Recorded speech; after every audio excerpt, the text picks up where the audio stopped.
man.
All right, good morning, everybody. Happy Tuesday.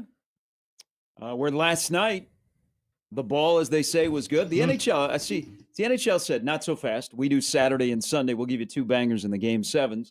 And the NBA said, whoa, we're only matching up against 1 NHL game, and it's north of the border, and we have the Celtics playing. The and NBA, your New York Knicks. Knicks. Yeah, Whoa. Who's New York Knicks? Everybody's New York Knicks. Absolutely not. I don't know that it's everybody's New York Knicks. Go Zero New York, people's. go New York, go. Nope. Maybe Spike Lee, who He was busy. Yeah, Spike Lee was at the Met Gala wearing a Knicks outfit last night. Yeah, I mean, that's his personality now, which is kind of really funny considering the fact that Spike Lee is an incredible director who has made some incredible art that has like defined culture for a couple of decades. He's now just become New York Knicks fan Spike Lee, which, you know what? If pick your slant, like he's picked it, he's him. It's good for him. And also too, I respect Spike Lee because the Knicks were like 20-60 in some years and like 30-50, and he was still there showing up. So shout out Spike Lee for just being Knicks fan instead of like slightly generational director. We had 2 teams, 2 underdogs last night that were 9 points or more, won games on the road. The road team won the first 3 games of the second round of the NBA playoffs. Good luck to Golden State tonight up at the Target Center. But last night we had the Celtics blow a 20-point lead. Yep. And then we had the craziness of win to foul, situational fouling, Mr. Jokic, and then Russell Westbrook, who's dribbling down the floor. And the Denver broadcast is like, no. And Aaron Gordon hits a shot that gives him 2 game winners in less than 5 seconds. And I don't know that Steph Curry has hit a go-ahead shot in the playoffs in under 50 seconds. So Aaron Gordon's greater than Steph Curry. Last night, the association was really, really good last night. It also brings up the point that I contend, especially in the game of basketball, which is, as a basketball aficionado. I mean, sure. I think you've seen a basketball or 2. A couple. I don't know that.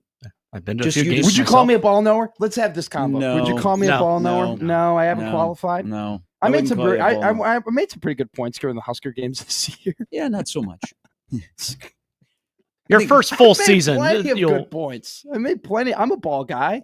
I used to be Association Matt. You're actually you know a little bit about everything. I appreciate that. Yes, I come from the BD School of Sports. / Gary Sharp School of Sports. I think more games, especially in basketball, because it's a make or miss. And the Boston Celtics were lazy last night on offense, and they paid for it. But they had 2 layups they had 2 layups that could have won the game for them. So the margin of error is kind of slim, but you're up 20 at home and you're rolling. And the next thing you know, and you're playing a team that has Cat on it, that has no situational awareness of time and score. And they blow that game as the Knicks come back and win in overtime. And then the second game. But I contend in a sport that is so make or miss, I mean, who knows that you're going to miss 45 threes. First of all, it takes 60 threes. Well, that is garbage. That's awful. That's why, terrible. That's why people don't like the NBA. No. Is because you have all these foul baiters, and then you have jacking up threes, and you have no semblance of offense. Well, you say play stupid games, win stupid prizes? Yes. Yeah. Most games in basketball, I think, are lost than won.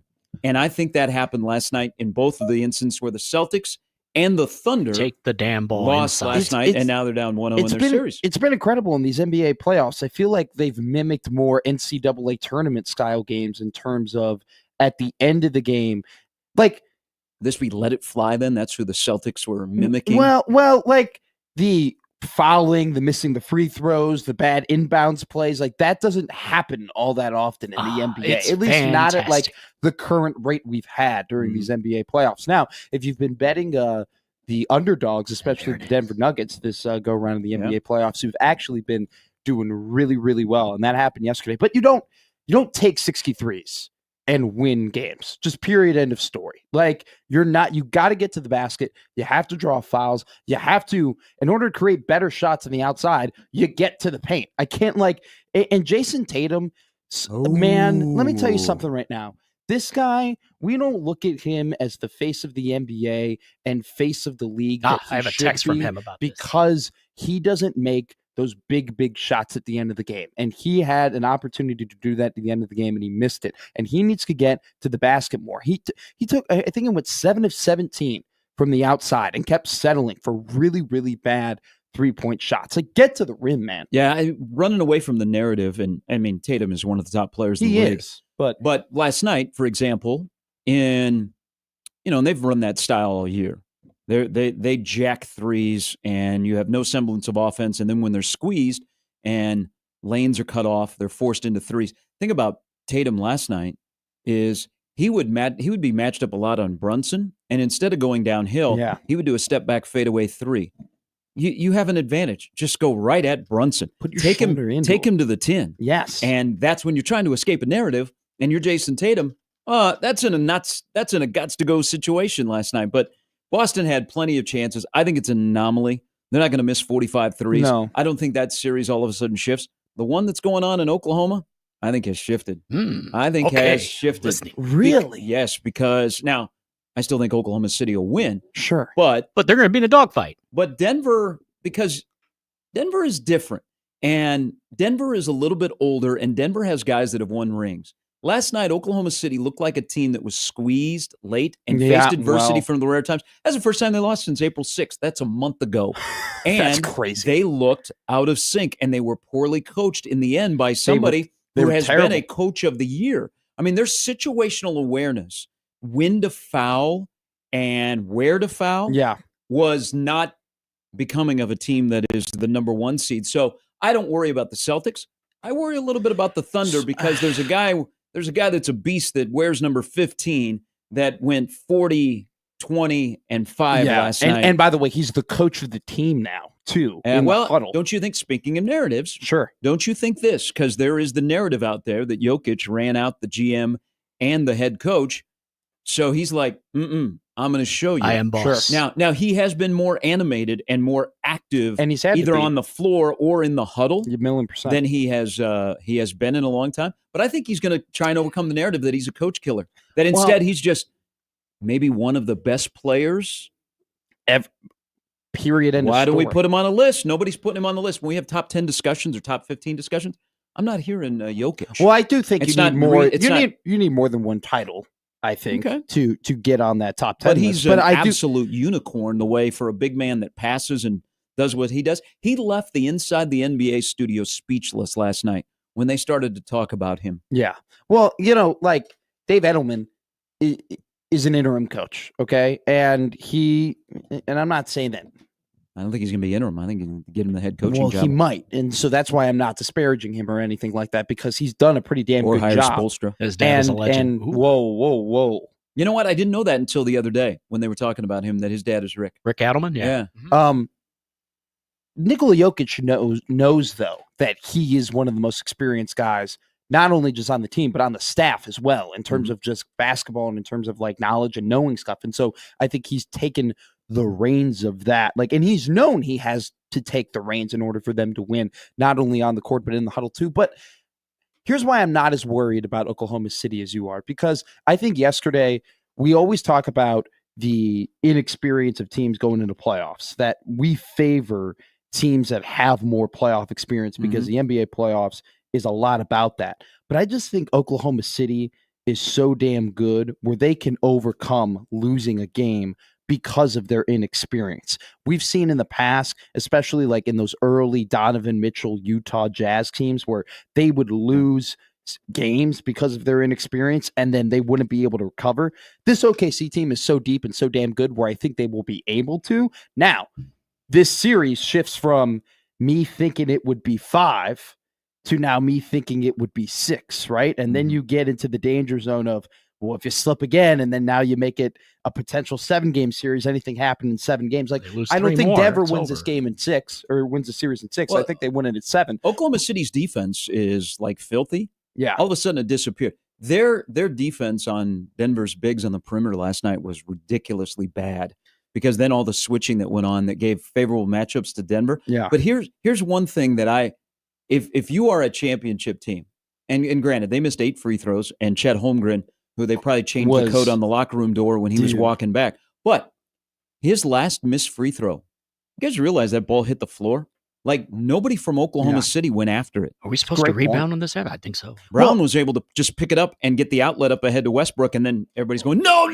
It was incredible. And then Aaron Gordon hits the shot. Holmgren was standing at the free throw line, and you could just kind of see it on his face, like the nervousness. I feel like you could feel like the tension in that building of like they thought they had that game locked up for the last 15 minutes. Just like the Celtics. Yeah. But that happens. They thought it was over, and they went into cruise control in terms of like, all right, we're going to like take our time on the offense. We're not going to get into the flow of the game. We're going to really milk the clock. We're not going to get as high quality of possessions they played fine defense, but then Denver found the stride and then continued to make bucket after bucket. And then the fouling, man, like you got to let the team dribble the ball out just a little bit. Like they gave them way too much time when they were fouling up 3. If anything, I feel like the Celtics have done a pretty good job in the last couple of years where they will have the team go through a whole possession and then at 4 seconds left or 5 seconds left, then they'll go foul and then they'll put themselves in a bind. That was just inexperience in that situation. I think it's just bad coaching. I'm okay with the fouling up 3. Oh yeah, I am too. But it has to be situational. You got to let him take some time off. Well, the biggest one was the foul that allowed Jokic to get back into the game, and Denver didn't have any timeouts. So it's situational. Their late game awareness, they did not look like a team that was the number 1 seed in the West. But here's the next element. Sure. If you had Cleveland, you had Boston, and Oklahoma City lose, all of them had a little bit of a layoff. Yeah. So if you want to chalk up rust, I know that I would hammer those 3 to win game number 2. Would you pick right now any of the lower seeds to like? You would firmly pick any of the lower seeds to upset the higher seeds after one game? I still wouldn't. All right. Coming up on the show, Brian Christopherson's going to stop by a little bit later. Do we know he's a big Minnesota fan? Is he a T-Wolves fan? Could we talk him into it? Monster game tonight. I think everybody against, just turns Golden into State. T-Wolves fans. They're our team here. You know Omaha. what? No. So I don't think so. Really? The NBA, so this is a great college basketball town and area. So the NBA, there are a lot of NBA fans. We exist. They're just, NBA basketball and talk radio is not good in Omaha. It's just not. Sure. It's not going to drive. We would probably get more traction talking about Fedor and his legal battle against the NCAA than we would about 2 bangers of NBA games last night. That's just is. We're a good college basketball town that likes the NBA, but I don't think we love the NBA. But if you're the Timberwolves, and if you watch on, what is it now, FanDuel? I think it used to be Fox Sports Midwest, Prime. We are a Timberwolf town. But you would not know that because it's not like they have a presence in this community. But we are the designated television market for the Minnesota Timberwolves. And maybe like the Timberwolves fans, because I know Timberwolves fans that live in the Twin Cities. It's still hard for them to wrap their arms around that they're good. Shout out Dan. Dan's a diehard T-Wolves because fan. they have been bad for so long. But now all of a sudden they get Ant. They've also gone through personalities where they've latched onto a Kevin Garnett. He's gone. Yeah. They want to latch onto a Jimmy Butler. He's gone. Now they got Ant-Man, and they're like, whoa. Please stay. And they're winning, and you're like, whoa, this is an uncomfortable feeling. But I don't know why Omaha is not more of a designated Timberwolves town. It's more of a Nuggets town. Like Happer's a big Nuggets fan, so I'm sure that he did not sleep last night. I had a cigarette or two after that one. I don't enjoy when the Nuggets or Timberwolves are on NBA TV and I get blacked out and I can't watch the game. Like that's what it is for me because I have like the TV got blacked out. So you got blacked out. I don't get really like the local channel or whatever like to watch them. But like I don't know. I think that like in a lot of professional cities, and you probably have more insight on Minnesota specifically than I do, but it's almost as if like the Blackhawks became popular because they just started to win and people were just like, we like winners. And if we're being honest, Minnesota sports hasn't had too many consistent winners. Now they've had some pretty consistent good teams. Were the Blackhawks popular here? I don't know. I'd have to ask you. Yeah, guys. I wouldn't know. I wouldn't really know. But like I think this is a good Avs town. The Blackhawks really weren't selling a whole lot like in 2006 and 2007. They weren't even on TV. Like when were they impacting Omaha? Is that where? I mean, in Chicago, yeah. Oh, sure. But we're talking like I know, but I don't know. But when I'm relating, looking at Minnesota, but when I'm relating back to Minnesota and just relating back is when the Blackhawks were winning, people weren't fans of them, and then they just hop on and they're like, all right, like this is a pro team. We're going to be winners now. We're going to be really big fans. They start selling out games. I wonder if like that's something in Minnesota that like can be built just because, hey, we're going to start winning. Just hop on this bandwagon. It doesn't matter how big of a basketball fan you are because winners are fun. When you win, it's fun. Ooh, winning is fun. That's what they say. Shakespeare said it one time. Season tickets on sale now. You know, like in Des Moines, they have the G League team of the Timberwolves. Like the Nuggets tried to put a G League team here. They're going to play at Ralston Arena. And that probably would have helped the attention. Sure. But we're a Timberwolf television market. I wouldn't really know that if I'm being honest with you. You will now. I turn on the TV and like I have the local TV, you get the local. Oh, you probably you don't get FanDuel on YouTube. No, I don't. On the Cox, you get the FanDuel Timberwolves broadcast. We don't get it on ours either. I don't really know. How come we don't get hockey here anymore? Like we used to get when I was living in Lincoln. That was an Avalanche town, and we got all the Avalanche local games. We're a great hockey town. We don't get any FanDuel local NHL team. Is it an ESPN thing? Because you can get a lot of games on ESPN Plus. Like you can watch almost every. That's true. You don't get the Wild on ESPN Plus. No. But so the FanDuel broadcast of the Timberwolves is their local broadcast that you would get in the Twin Cities. So I'm wondering why we don't get Michael Grady. Like an NHL broadcast. Like maybe we don't get the Wild, or on altitude we don't get the Avs here in Omaha, Lincoln. Yeah, Debo says in the YouTube chat, Avs games are blacked out here. I know that, which is that's crazy. We're not as unfortunate as people in Iowa when it comes to baseball with all the blackouts. Yeah. But yeah, we do have the Timberwolves, the Nuggets, the Avs, and then in baseball it's the Royals. That is blacked out here. On NBA League Pass, when I had the full League Pass and I don't pay for it anymore, I couldn't get Oklahoma City games either. Well, we used to. Now you guys have cut the cord. We used to, up until like 2 years ago, we used to get all the Thunder games. Okay. We would get Fox Sports Southwest, and the Thunder games would be on, and then there was a switch, and I don't know where the Thunder went when Fox Sports went. Sure. But the last couple of years, it's been Timberwolves on Cox Channel 47 during the wintertime. It's incredible to me because I wouldn't know that, like being here in the state for the last couple of years, because I really haven't met anyone who's like, I'm a diehard Timberwolves fan, or like walking around wearing Minnesota gear. I've met plenty of Kansas City adjacent fans. Dan, and feel Denver free to stop by the studio when you get to work. Well, I would just say locally, I think Minnesota is probably one of the least representative teams that, people that I've met. Now, I've met plenty of Vikings fans. Yeah. But not Timberwolves. That's interesting to me. All right, Brian Christopherson, a Minnesota fan at heart, will join us coming up at 9. That's the lineup brought to you by the Rooferys at John Higgins Weather Guard. You can always join the conversation. If you would like to profess yourself as a ball knower that watched ball last night and are still trying to figure out what the hell happened at the end of the Oklahoma City-Denver game, or the freak that is Mr. Jokic, 951-1620. That's a 402 area code. That is on the Prairie Flower Casino Zone Casino. Hotline. Yes, that's the one. The Southern accent. Yes. All right. Well, we come back. Last night, you were at Raw. I was. Along with Dylan Raiola, Emmett Johnson, Matt Rule. Hawaiian shirt night, Paul baby. Heyman.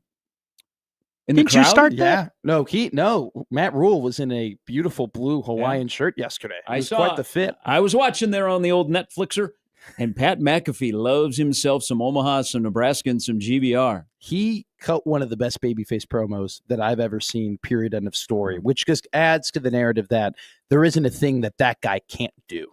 All right. Plus, we have a chance for you to go see Kenny Chesney during the course of the show. We're here till 10 on a Tuesday on 1620 The Zone.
All right, welcome back in. Gary and Matt with Jimmy on a Tuesday.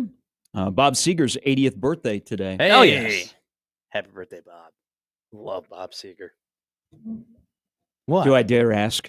What? I actually do. Okay. I actually do. All love right. I just Bob want. I Seger. didn't know if you're being sarcastic. No. I actually do remember this, yes, Matt. But I didn't want to. I didn't want to lead you down a road, and all of a sudden, Bob Seger becomes Michael McDonald. No. Now we're digging again. No. I love Bob Seger and the Silver Bullet Band. It is one of my dad's favorite bands, and so when we were up in, funny enough, Minnesota, fishing, we listened to a lot of Bob Seger. Night Moves is probably my favorite song Good of banger all time. Of a song. Yeah. Working on the night moves. Her Strut came on the other day, and I thought of you. I don't have the I was like, you know what? It's an underrated song. Okay. I don't have the chutzpah to karaoke Bob Seger though, because I don't want to ruin like Bob Seger for me, and I don't want to ruin Bob Seger for anybody else. Did he ever do a sit down where they asked him about Turn the Page and why he used Omaha?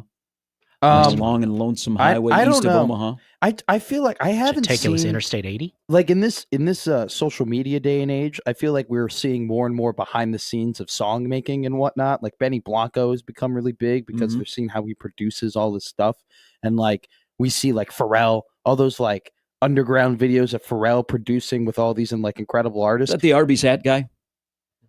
Who? What? Isn't Pharrell Williams the Arby's hat guy? What do you mean? He wears hats like the Arby's hat? His hat. He has a great hat collection. I probably was at the Met Gala last night. And I think he looks like he's the guy out of the Arby's commercial. I've never heard anyone describe someone who wears a lot of tall hats as Arby's. I don't describe people. Do like me some curly fries. If you go by like some of the old school Arby's, that used to be their sign out front. Well, yeah, with the big hat. But that was my Arby's. I have never looked at a hat and been like, it was affordable. Arby's. Oh, you're sitting on your couch and Pharrell Williams show up and you go, big hat guy, Arby's guy. No. I sit on my couch and my stomach starts to rumble and it feels like there's a lead pipe. And then I go, what? Did I eat Arby's? That's what I relate to Arby's. No, Man, Pharrell I Williams. should be saying stuff like that. Did you see the Pharrell Williams documentary about himself that was filmed? It was a Lego movie, but it was his own like. I know of it, but vaguely. I've never seen it. Like a biopic is when they're dead, right? So like just a bio movie. I don't think it was a documentary, but anyway, it was a Lego movie. It was in Legos. I wanted to see it. I didn't see it. Would have been sick. That'd be awesome if your whole life was in Legos. That's what he did. He was just like, he just put his entire life into Legos, which I was a little, at first I was like, this is a joke, because he actually could have made like a great real life in action movie about himself, like much like Straight Outta Compton. Like that was an incredible movie. He could have easily have done that, yet he put it in Legos. But it's Pharrell. He's weird. He likes big hats. He's an Arby's guy. The one thing about Bob Seger, now turning 80, and Bob Seger's hair is still a banger. Still the same. That feathered look. We just don't see many people these days that go with the feathered hair. He's got performance. Doesn't Bishop still have feathered hair? A little bit. Yeah. Yeah, looks good. What's feathered hair? Like, look at Bob Seger's hair. Look at Bishop's hair. Just perfect. Oh, they're blessed. They're hashtag blessed. It's very thin. They're not losing that hair. They're going to have hair until they take a dirt nap. Thin. John needs to flex on that, wavy. especially at a sports radio station. That's big. John's hair has not changed since I've known him for that long. Like he hasn't incredible. lost hair, and not turning gray. I mean, I don't know if redheads turn gray slower or whatever. I don't know enough about that. 951-1620. Well, I mean, you go to like Target and you're like, okay, how do I get rid of this gray? I don't ever see like, hey, you can turn back to being a redhead. You don't see a Just for Men for redheads, is what you're saying. No, that is crazy. I've never thought of that. I actually have never seen Just for Men for redheads. Hey, that's why some people say that gingers rule the world. Are you onto something? I think you're onto something. Never seen that. Gingers don't rule the world. They say that gingers don't have souls, which I don't say that, but some people say that. I don't know. Zombies are becoming bigger. Zombies are equated to athletes. There's a lot of zombie movies, so maybe gingers and zombies are together, and one day they're going to rule the world. Yeah, I've never been a zombie movie guy. Never been into that. What about gingers? Yeah. My only girlfriend ever was a redhead. My only wife ever is a redhead. So yeah. Never dated a redhead. Your only girlfriend ever? Yes. I thought you've had multiple girlfriends. No, I've had one. I've had one lucky lady for 6 months, and then we went off to college, and she was like, I've seen that movie. She was like, date me or dump me. Whoa. And I'm like, see ya, hun. Sorry. Wow. GBR. Okay, you're in a better spot. Yeah. I hope that she's back home, living at home, taking care of her 2 kids. No, she's not. I think she's actually still single too. I don't think she's dated anybody. That's good. You'll have that pact that some people have that you get to 35. You are friends. Yeah. Hey, I had this with somebody. I had a friend who was a female, and we said, you know what? If we're both single and have never been married by 40, I think we should get together. So I have that. What age? 32. Okay, very interesting age. Well, specific? Does she know? She's yes, she knows. She picked the age because she's like a medical. Like it was originally 35, but then she was like, "Oh, I want to have kids." So then we knocked it back to 32, so we could give ourselves a time slot for that. Yeah, you think this will come true? Like if you follow through, if you're 31 and the clock is ticking, you're like, I don't know. I have no clue. It could be a bit for whatever radio deal Matt you're was 6'2", we would be dating, but I'm not 6'2". But now she's got a boyfriend, so I don't know if the odds have definitely decreased. Clock is ticking. Yeah, it's the doomsday clock. Well, he's a 5'9" broadcaster, which is really funny. You're a little taller than 5'9" and also a broadcaster. Also a graduate from the College of Journalism in Lincoln. No, but 5'9" broadcaster, brown hair, brown eyes. Right. Well, she's got a type. Yeah. Well. All right, Flaky Jake. A couple of things. Flaky I got Jake's, Matt in 7. Flaky Jake's got his. It's gonna have to go 7. Big night with the Dubs. Hey, by the way, thank you to the Houston Rockets. Thank you. I feel like it should be Jimmy Fallon here and writing a thank you now. Yes. Thank you, Houston Rockets. Yes, because can you imagine if we had a Minnesota-Houston series? Woof. Only if Elijah one walks in. Woof. But now we get some drama. We get some celebrities. We could get a brawl. Couple of things from Jake here on Twitter. Oklahoma City is toast. Frauds, like I've been saying before last year's playoff. Chet choked. Here's the thing about Chet Holmgren. So not only did he miss those 2 free throws, which I still can't figure out why Oklahoma City let the ball hit the floor. But that's you being a ball knower, by the way, because I didn't even realize that or think about that. He also missed a dunk so bad that he got called for offensive goaltending. Try doing that. That's not easy. He looked like but he's going to make a lot of money off those AT&T commercials. He looked like he was going to crap his pants at the free throw line. Like that would go viral. It was noticeable. Like just how he looked pale. He looked white. He looked green at the free throw line. It was ridiculous. People from Nebraska, PO Flaky Jake. They're missing fantastic stuff every night. Yeah, the NBA is this time of the year. There is more NBA chatter on these radio waves, and people pay more attention. It's just not.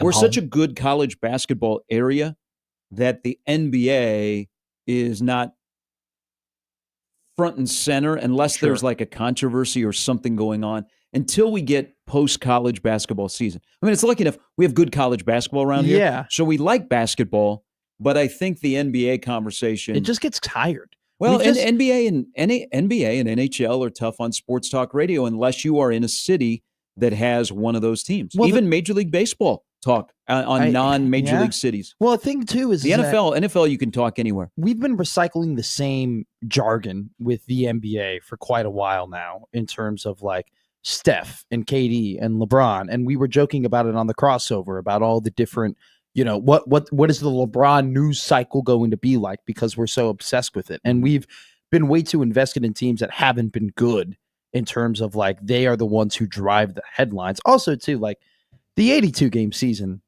and just not being able to, like, it being difficult to be fully invested week in and week out just makes it tough to drive convos about it. Because they're making so much money, and TV networks want to televise the NBA, so the NBA is not dying. No. All right, the NBA is actually doing well. in a good spot because they're going to have Curry and LeBron handed off to, you're going to watch the Ant-Man tonight, and he might be the face of the NBA, and he should embrace it, and the NBA should embrace it as well.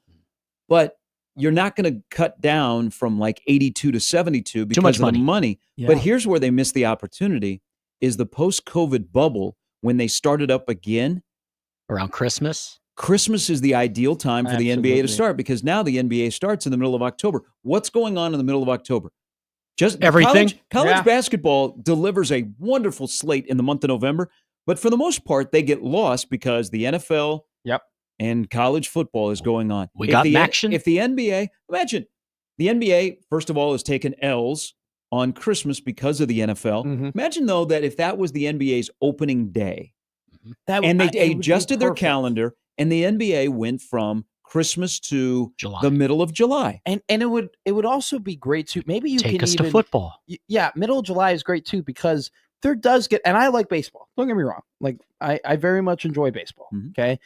But there also gets a point though in the summer. You get the where dog days. It's just all baseball. It's just baseball every single day. Don't apologize for that because Well, during the well- COVID year when you'd go home and baseball was a constant, it was on your television every day and it wasn't there. I'm was just sad. I'm just saying That though, was like, sad. and I know I'm talking to the wrong guy because you love baseball, but there are a lot of people who where you're This in show the, advocates for you baseball. are true. There are probably more that are like where it's just the same it's teams every Caglione day. in Kansas City. Yeah. Exactly. And it's like it would benefit the NBA Seriously, when? without a doubt if they were within if they had June and they had all of July and maybe you push it just a little bit into August and like then you give me Mhm. like the 2-week bridge between basketball ends, then you get into college football, right? Like that would be great. Like I could would see it appreciate happening. that. That's But I one don't thing think I could they see would- happening. People who are like, oh, they got to make the basketball 60 game season. Like that's you can't do that No, now. we Like did you're that too far once. gone. It's the same thing with the playoff teams. We did Like 50 once you once. do it, you're done. You can't go back. You can't. You're not going to give up that money. So you were at Raw last night. Packed house? Well, my side was packed. The floor was packed. It looked like they had it set up kind of small yes on Netflix. So the backside, so where the hard cam would be for Mhm. those who just kind of understand. It's not on USA anymore. Yeah, no, it's not on USA. The hard cam side that was blocked off a little bit in the upper sections. There actually weren't a lot of people on the hard cam Mhm. side in the upper bowl, but on the like ring side, like the 50-yard line type deal, there was a ton of people. The floor, the bowl, the lower bowl was packed. It was a great episode. It was. I ate my words yesterday because, and I got to eat some crow today because I You said smoke it. It's fantastic. Omaha never gets the good shows. Omaha, they don't book Omaha well. They don't put the stars in Omaha. They take Omaha as a week off. They did not do that yesterday. I mean, they delivered. The top storylines were on the top of the docket. They led into Backlash. Paul Heyman was there. Seth Rollins was there. Braun Breaker was there. They had a world heavyweight championship match that CM Punk interfered in. Nobody thought he was going to be there. He wasn't promoted to be there. It was absolutely incredible. It was a Peterman fun time. approved. Also, too, Sheamus was there, right? yeah, He came back. he came back. He hadn't been around since what, January? Yeah, Maybe. he had a hell of a pop. And they didn't even different promote it. Sheamus, right? Now, Well, but I think that's good not to promote that kind of return. But the other Sure. ones you were mentioning, I don't know, would have helped with ticket sales. I don't think they needed help with ticket sales, but it definitely would have helped with like hype going into it and excitement going into it. If I'm being honest with you, I bought my tickets on Sunday. Mm-hmm.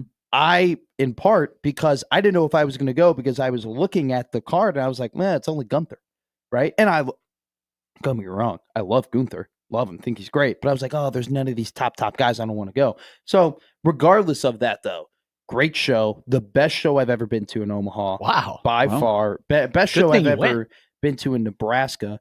Paul Heyman is the GOAT. I've seen yesterday was the 5th time I've seen him perform. He is the best part of every show that I've ever been to. Not a joke. I would agree. Like his promos, his crowd work, his ability to be like, because there were people who were cheering him and like he's supposed to be the bad guy. His ability to just flip it and be like, no, I'm going to insult you so you start booing me again. He is, man, like talk about a performer. That guy's awesome.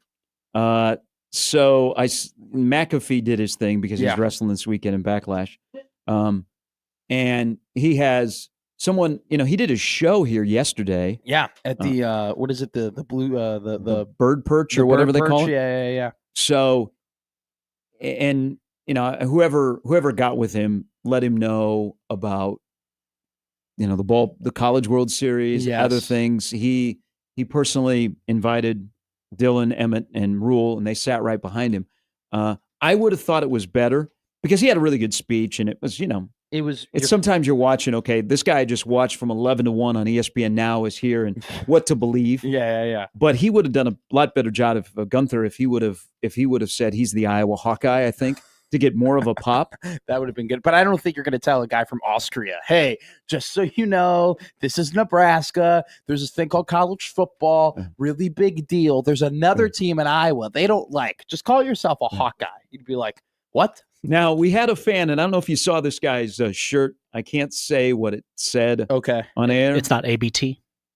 No, so the camera caught him, and I didn't see him. Like the director probably read the T-shirt and then immediately moved away from Was him. it like when they put Grant Hill on the on the ESPN broadcast? Well, this shirt. Hey, get him off! Get him off! This shirt or Jalen Rose. ESPN fires Jalen Rose, and then they put him on during the playoffs in Detroit. This guy had a T-shirt, and I'm thankful. I don't know this gentleman. Eating pea cures depression. Starts with a P, ends with a Y. So he was on the screen for a little. He's not wrong, but you can't show that. Whoa. Jim, Hey. You don't have to say what everybody's thinking, okay? Hey, Dr. Phil, keep things to yourself, okay? What happens in your home stays in your home, okay? What happens on this guy's T-shirt, maybe that's what he thinks is to cure depression. I'm just trying to be positive. But they were on it for a little bit, and then I think people read the shirt, and they're like, we pivoted. But the one thing I like about Rule, and I've said this for a while, and it is refreshing in a place that is so passionate about their football to have a guy that's in the power seat, like enjoys being here. Doesn't look like he's always ticked off. He's always fighting with his athletic director. But embraces, because it's not easy because everybody knows who you are. Yeah. But you have to embrace it. Mm-hmm. And even more so, I mean, any other coach that would go through, not named Scott Frost because he got a little bit more of a runway, that would have the first 2 years like Rule has had, people would be a little bit, but Rule likes being out there and he likes being the head football coach at Nebraska. Perfect environment for him. He went to, was it SmackDown when it was at PBA recently? Mm-hmm. Yeah. So he's there last night. I mean, he could actually probably play in the world of professional wrestling do really well. He was into it. Yeah. Like I had my eye on him a couple of times. Like it wasn't like McAfee cut the promo and then like he just went down or like he left or he was sitting in his seat. He was cheering with everybody. He was slamming the mat in front of him. He was like getting the crowd fired up. He was on his feet, which by the way, like, you know, he did kind of break one of my rules, which is if you're in the front row, you don't need to be standing. But, you know, whatever. We'll give Coach Rule a pass in that regard. But he was into it. He likes, I don't know if he's ever admitted to like, I don't think he's a pro wrestling fan, but he could have convinced me yesterday that he's been watching since 1983. I mean, he's smart. You know what? He promotes the brand. He knows where the cameras are, like his quarterback, and he's out there. He's out there to promote the brand, and we haven't seen a lot of that out of the head football coach in Nebraska that's willing to go out and be in public, be in maybe some places that you would go, why you're there, or be uncomfortable. So I appreciate him for that. He might actually be a wrestling fan. I don't know if his son is a wrestling fan, but then there's another picture that's going to start to circulate of the quarterback and the running back the last night at Raw downtown. Like, what was there a specific picture? They were hanging out backstage with Logan Paul. Yeah. Oh. Yeah, that checks out. Thought you were going to say the mayor. I mean, that would be. I don't think the mayor was there, but that would be. That would be. I don't think that was Mayor Gene's crowd. I don't even think it was John Ewing's crowd. You know, it could have been funny though. I don't know what politician in town that would be their crowd. What I would wrestler vote for that politician? Maybe Sheriff Hansen. Todd Schmatter and police chief might be there. That's kind of his crowd. I've seen him hang and bang at a place he likes to frequent. But yeah, I don't think the two mayoral candidates that would have been their crowd. But it would have been kind of interesting. Like, let's say the mayor is there, and they do just as a fan. They do a promo. They cut a promo, and I'm voting for that man right there. McAfee shouts out Mayor Gene. That'd be, hey, let me tell you something right now. You would get like on Twitter, they'd be like, that was worth $800,000. That type of advertisement in front of that people. How was the people watching? Yes. There were some people. Okay, there were some people. Like, there was one lady who during the dark match, which like isn't even on TV, was screaming at the top of her lungs so much so it was ringing my ears. Thank God she did not continue. There was one older gentleman in front of me who got mad at me because I was clapping Yeah. And I was clapping like in my lap, right? But my the seats are kind of stacked on one another. Yeah. And he goes, "That's in my ear. You're clapping in my ear." And so I couldn't. It's third clap. down. Sit down. I couldn't clap in front of myself. I what- had to clap up. What was your response? I go, "All right, I'll stop clapping." Okay. And I look. He was an older guy, and so when I clapped at my chest. I did surrender. Golf okay? clap. And then he tried making a convo with me, like after the show was end, like trying to be buddy. And I was like, yeah, like whatever, sounds good, like whatever. Like I wasn't gonna be his best friend or anything. There were two dads and four little girls. Okay. And they were all wearing Jey Uso Yeet glasses. And nice, and he was there last night. And it was the coolest thing. Like, they were the coolest cats in town. Like, they were walking, like, in front of us, and it was just the four little girls loved wrestling, the two dads loved wrestling, and they were just all wearing the glasses, and they were walking and eating, like, before the show even began. I was like, I want those daughters. Like, when I get older and I have kids, I would take those daughters. How about that building? Okay, this is Omaha. In the span of 3 days, we had some of the richest people in the world inside of that building. Yep.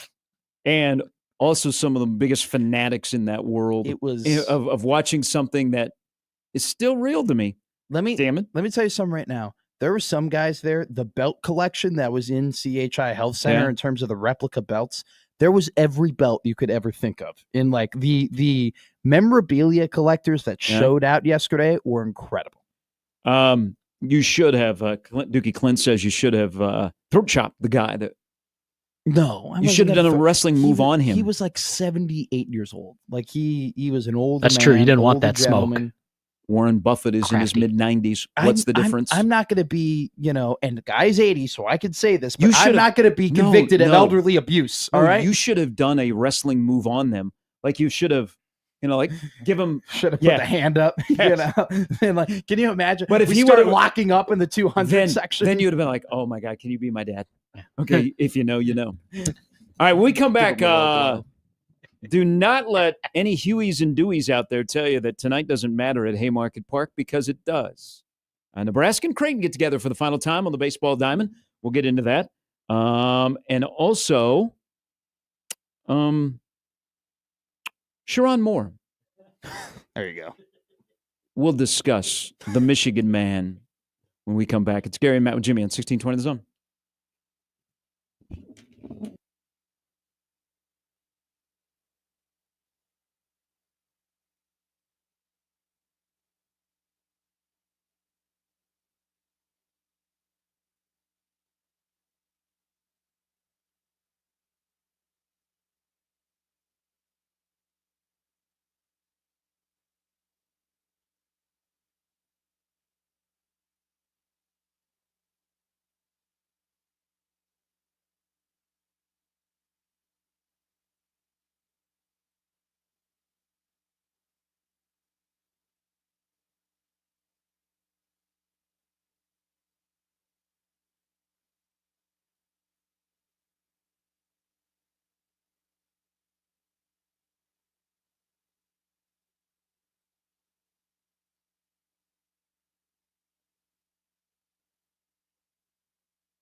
Well, guys,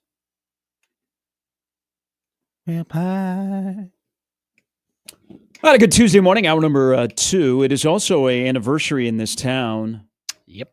50 years ago today was the 1975 Omaha tornado outbreak, which we had an F4 go through the area. Underwood, Cass, 72nd to Maple, west to 90th, like landmarks that were there. Mm-hmm. It's a great thread that he has started because he was working at KFAB at the time. But Kent Pavelka, if you go to Kent's Twitter, he is sharing memories of the tornado in Omaha, the tornadoes in Omaha, that you hear people that lived here, that grew up here, that could remember it. They just tell horrifying stories. Mm-hmm. But 50 years ago today, about 4 in the afternoon. With the 1975 tornadoes that ripped through Omaha, and there were 12. It was a busy day. 12 tornadoes touched down in the upper Midwest. That iconic picture from the Exarban racetrack, if you see the tornado, the people are out there at the racetrack like a normal day, and you see this massive wedge just going by. It's, that's the shot that people see often when you look it up. Yeah, I met the guy that took the picture. His name was Bob Dunn. So Jimmy's right. And they were running races that day because there are people that are standing like in the grandstand of Old Exarban. But 50 years ago today, Benson Park, there were, from what I was told, I have no recollection of this. I was not living here and wasn't very old, that some landmarks that existed just were wiped away. Mm-hmm. Yeah, Ken's his retailing of the events here on his Twitter are actually pretty awesome. It's really cool, like how he describes it and just the horror that he saw when he was driving through after that experience. Now, on a much different note, it is also an anniversary of a day that old Sharpie was sitting in front of the TV watching WGN. This is the Kerry Wood Day. Oh, yes. May 6th, 1998. Yes, sir. I got home from high school. I'm like, come on. 20-year-old Kerry Wood was dealing against the Houston Astros. Struck and that out was 20. A loaded team. So my dad went to the game, left at the third inning. Why? Brother who had been born 3 months earlier. He got a page or whatever, or was notified some way, somehow that he needed to be home immediately to help out mom with the child. So then he went back and turned on, after having a ticket to the game, turned it back on to see Kerry Wood throw 20 strikeouts and was very, very upset that he could not be there for it. Tells that story all the time. Yeah. Well, I don't think I would tell that story. Same thing with the... Because there are a lot of people that tell stories. And, hey, I was watching the game on TV. It was on WGN. There weren't as many people that tell the story that I was there, that were actually there. That's a good point. Like somebody get a hit. Might have ended Kerry Wood's career a little bit too soon, but he'll always have 20 strikeouts against the Houston Astros. Man, I love seeing... We haven't had one of those games in a while. I mean, it's been rare between 98 and now, where, Roger was the last one before Kerry. Yeah. No, it's funny. Whenever I think of Kerry Wood, I think of Mark Pryor, too. And the fact always that be attached. Both those guys were just Dusty Baker. Absolutely incredible pitchers who, at one point, you thought, man, these guys are going to be all-timers. More so Wood probably than Pryor. I mean, Pryor definitely was more of a flash in the pan than Wood was. But both of their careers definitely way, way too short. But Mark Pryor's doing one hell of a job, and as the Dodgers, I think he's their pitching coach out there. Yes.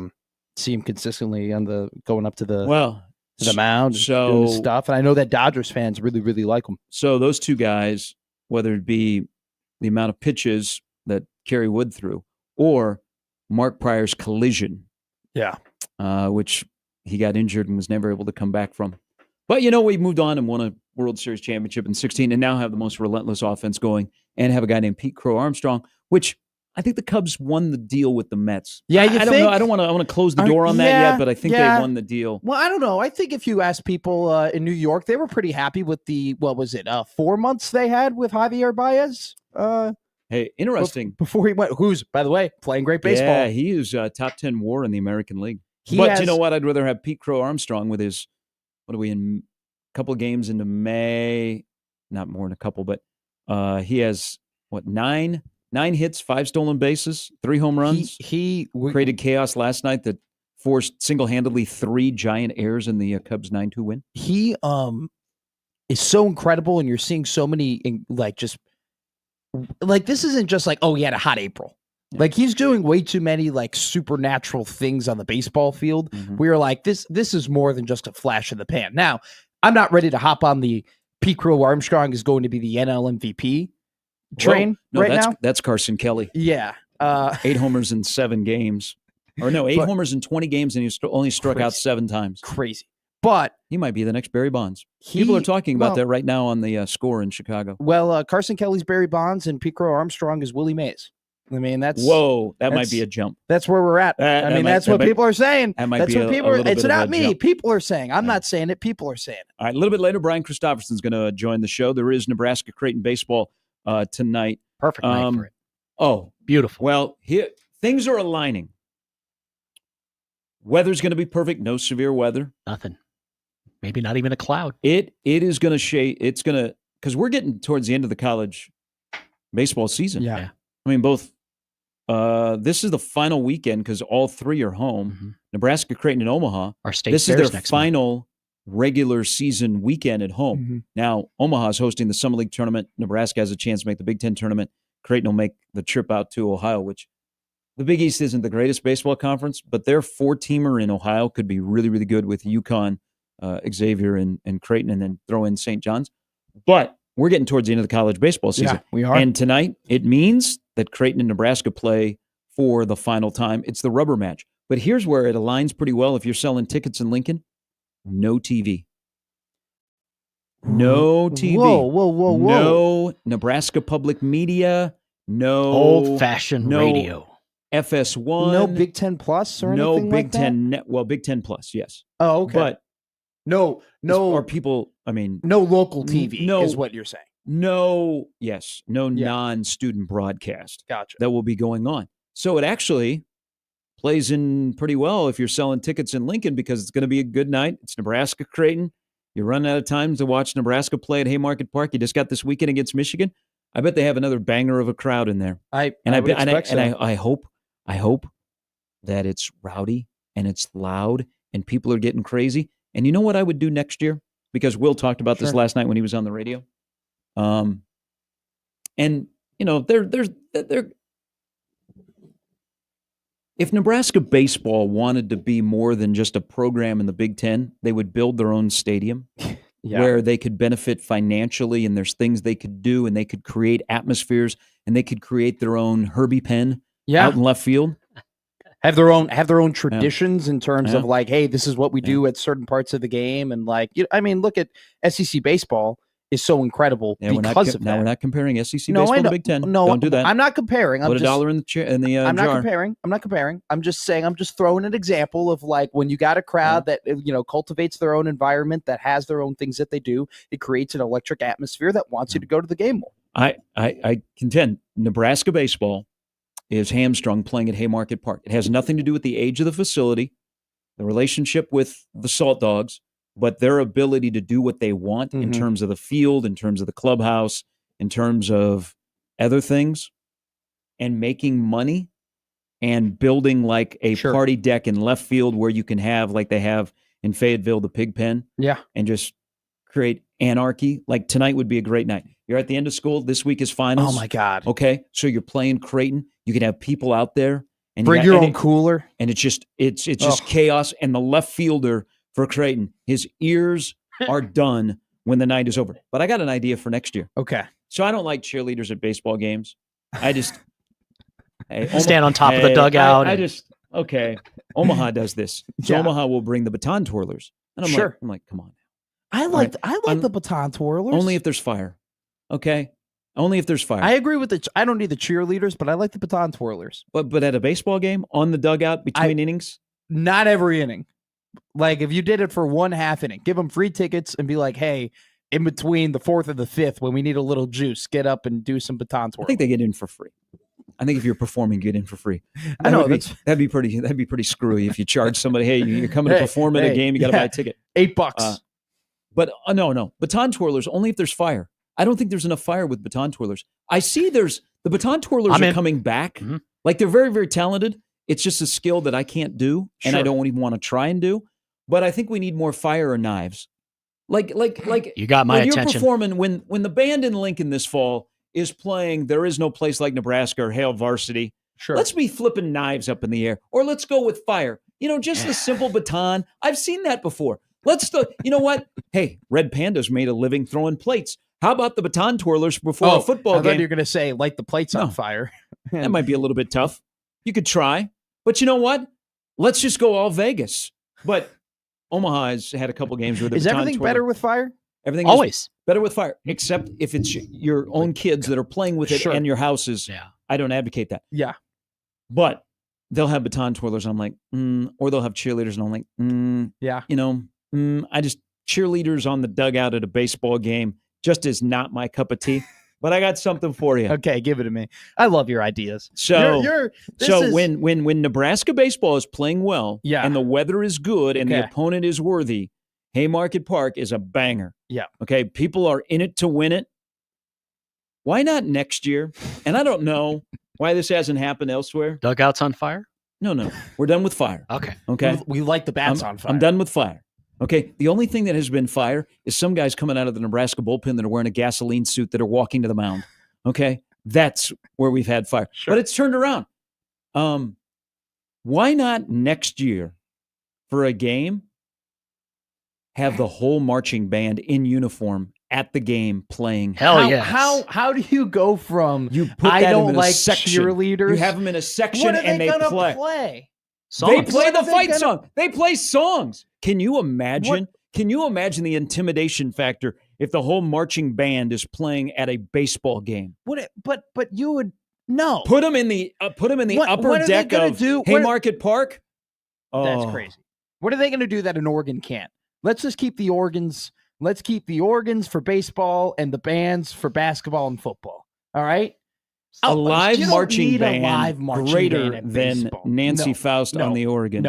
No, disagree. I like your ideas. Game. Live bands, live mascots, like and live Haymarket Park does not have a real organ. I am not getting. You can't play organ sounds if you don't have a real organ. Also, it's actually in the rules. It's all about too. Ask the guy at the College World Series. A baseball game is all about communication. You got to be able to communicate a little bit with terms, who?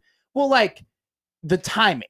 Right, the timing of like playing songs and doing things and between the lead up. You know what I'm saying? Can you imagine if the Oklahoma band or the FSU band went to a baseball game? It's just not the vibe. It's not the vibe. After every pitch, hey, gain of 2 yards, second down and 8. You don't think you're playing a rival? And they take the field. They take the field and they look over, and in one whole section is the Nebraska marching band, and they're playing the entire game. How cool that would be. There you go, Will. Bring that up next year. I'm not anti-marching band. I just like my organ. Just keep baseball. Everybody wants to do the new things with the pitch clock and the throw over rules. Canned organ music is not the way to go. I love organ music. I love it. Well, right, but the real, having someone there. There's a place at 50th and Grover that's a very nice church. Go there on Sunday. They have a nice organ, a big organ, 24 karat gold. I think if they, in all seriousness, if they planned it out, if they're like, hey, we're going to play this at this inning, and if we there would have to be some proper planning for when they're going to time out when they do it. I do think it could be. Between cool. innings in a small stadium, and they break into the fight song. But the place is going nuts. It's the top of the ninth, and here comes Timmerman. In this case, Broderick. Timmerman, by the way, coming on Saturday. On Sunday. Oh, okay. Because Hornbrook at Timmerman are going to be the weekend starters. At top of the ninth, instead of what Broderick's entry music is. See, I'll push back on that. Instead, here comes the entire marching band playing Hail Varsity, and the place is going nuts. No, I see. That's where I draw the line a little bit. You get weak in the knees. Let the you music, asked to be pinch hit for. No, let the music stay as the music. Let the guys have their walk-up songs. Let them have their coming out from the bullpen and whatnot. And I do want a little bit of in-between pop music. Like I wouldn't want it to be the band every single inning. Like I would need a little bit of flavor. Like sometimes I would like to be reminded, like, oh, the band's here. You know what I'm saying? Like that was a cool moment. But 6:02 first pitch tonight. The back gates of Haymarket Park, straightaway center field open up. You see the entire Nebraska marching band coming across the bridge, drum cadence. And they come into the stadium, and the place is going nuts. Do you think baseball players get intimidated by a band? A band like that? Hell yeah. They'll be like, what is going on? The fans would get into it. Who are these people in Lincoln? Why are they all dressed so nice? I'm just trying to look for an edge. So you like to use the word, I'm going to push back. I'm going to push back which on is this, a foul. which I heard on this radio station yesterday. Sure. Tonight's game doesn't matter. No, BS. You know what? You haven't put on a jock. You haven't competed because tonight's game matters. So any Huey and Dewey out there that is telling you that tonight's game does not matter, this is Nebraska-Creighton. Is one team going to jump into the conversation to be firmly in the field of 64? No. Creighton's RPI is 60. Nebraska is 64. Unless you're trying to look for an out in case your team loses, tonight matters. The problem has been in the past that Nebraska has been laissez-faire in games against Omaha and Creighton going, well, it doesn't matter because we got the weekend. Every game matters. And you know what? This is where, and Will's record against Omaha and Creighton is not great. And the game's not being played on a Friday. It's being played in the midweek. So Nebraska has a better chance, which is such a flip. They've gone from being good on Friday nights to being bad on Friday nights, but being good in the midweek. They're actually going to finish the year with a winning record on the midweek. This comes for all Nebraska athletes. Not everybody's created the same. Some get it, some don't. It's a big deal when Omaha and Creighton beat you. It is a big deal. It's a bigger deal for Creighton to beat Nebraska, even in men's basketball, than it is for Nebraska to beat Creighton. And I think you have to go into a mindset when you play Omaha or Creighton and you're wearing the N, that you understand that it's a big deal in that dugout, on that other bench, across the sideline, whatever, that beating you is a huge deal. And sometimes it's not easy to match that. Yeah. But you got to have an understanding that it's a big deal to them, and it better be a big deal to you. And tonight, to me, is a big deal. Is this like the old days of Rosenblatt where both teams are headed to the NCAA tournament and this is like a little tease? No. But you know what? If you lose this game and you look at your RPI tomorrow that might drop a couple of spots, you'll be like, oh, man, that would have been nice to get. It's a big deal tonight. So I'm lucky enough to know someone who's an alumni of Creighton baseball. His name's Paul Bergstrom. I was texting Paul yesterday, and I asked him, I go, hey, what is the Creighton-Nebraska rivalry? Like me and you, me and the baseball program. He sent me a 1:42 voice message. Bam! There we go. Right? Just about how it is personal, how it is about bragging rights, how it is about the state, how they don't want to be, Creighton doesn't want to be looked at as like the smaller, private school or whatever, that they are fighting against the bigger in-state school with all the attention and all the talk. They're having a great year. Yeah. And so it is 1,000,000% personal. And the RPI stuff, we're still kind of, Evan Bland, we love him, still is writing about and talking about the fact that there is an outside chance that maybe Nebraska and Creighton both can improve their RPI to maybe slide in terms of having an at-large bid. But also too, Ed Service's last season, this is his last Creighton-Nebraska game. These two teams are really, really good. They both beat each other. Earlier in the year, there's that person, there is a rivalry. There is hate there. They don't like each other. They do want to beat each other. And, when you add in all of those stakes of the at-large bids, the last game of the season, and, between the two sides, and Ed Service's last game, you can't tell me that, it's just a Tuesday game. Oh, it's just a midweek game. Oh, this is, it doesn't really matter. Oh, only the weekend matters. It definitely does. It definitely does. Now, the team you're playing on the weekend does have a better RPI, but you can't get to the weekend until you play tonight. Do you think they will? Momentum. Do you think they will mention Ed's last trip to Haymarket Park? I definitely think they should mention it. I do think it's a big deal. I mean, this is a guy that has been at the front of the helm of Creighton baseball for an incredibly long time, and this is a rivalry, and this is a game where he's made a lot of hay in, especially in the last couple of years here where Creighton has dominated in terms of the record. Like, it means this game, my opinion, watching these two teams. I think if there was any recognition publicly, I think people would lose their mind tonight. Now, what do you mean by recognition? Like, they go out and they say over the Haymarket speakers, "Hey, we're honoring Ed Service for his last." People would lose their mind. I don't know. I agree, but at the same time, like, I know what you're saying. Even if the heart's in the right place. Okay, so let me give you an example. Sure, I would do it. Okay. I would do it just out of the game and out of respect, and for just honoring a guy that has been in baseball for so long, that has been, has played a lot of games against Nebraska. I got an example here. I want you. I know. Maybe you're going to be different. Yeah. This will be Mac's last trip into PBA in December. Oh man. Would you do the same thing if I'm following your lead here? Give him a rocking chair. You know what? I would. And I know that I'm probably in the minority. Okay. I know that I'm probably am in the minority, but I do think that at the end of the day, when you have coaches like that who have given so much to the game, that it's always appreciative to give respect to them for what they've done and how they've, even if they're on the other side and playing against, your team and want to beat your team. Okay. I've always been a big respect the game guy, or just respect coaches and what they've done. So I know I'm probably in the minority. I'm not saying that you bring them out into mid-court and you give them a plaque and you take a picture or whatever. But like, if they did something small to be like, hey, we want to congratulate Ed Service on his career. We want to congratulate Greg McDermott on his career. I would think it would be more likely to happen at basketball than baseball. Okay. Because Fred and Mac are friends. Yeah. I think Will and Ed have respect, but I think the angst is probably a little bit more on the baseball side. I'm not saying it's going to happen, and I'm not saying that I would be mad if it didn't happen. It's just something that I would do. Weird, but I mean, it's going to be odd for two guys that have been at the helm of their respective sports at Creighton for a long time. That, I mean, next time after tonight, the Creighton and Nebraska play, Ed Service will not be involved. That's odd. Yeah, 1,000,000%. I mean, Mac's last trip down to Lincoln, that's going to be odd. A lot of responses here to this question, and Nebraska baseball that we will dive into. We'll talk some football, because people are ticked off at Michigan and their lack of respect towards Nebraska after Sharon Moore picked his suspension yesterday.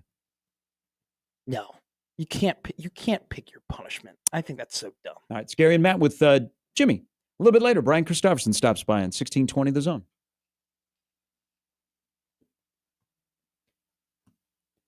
All right, we talking about storms and the storms that have rolled through Omaha of late. And your home is probably taking a beating. The roof, your siding, your gutters, and you're wondering, okay, what do I have to do? I've got severe weather, the high winds and the hail. I need my roof fixed. But I want to go with somebody local. Go with the best, because local roofing contractors are essential, and Moose Roofing is the place to go. They've been in business for nearly 30 years right here in Omaha. Bricks and mortar store. They just don't roll into a neighborhood after a storm and go, what do you need? What do you need? Here's what we'll do. Here's what we'll do. They're here before the storm, during the storm, and after the storm.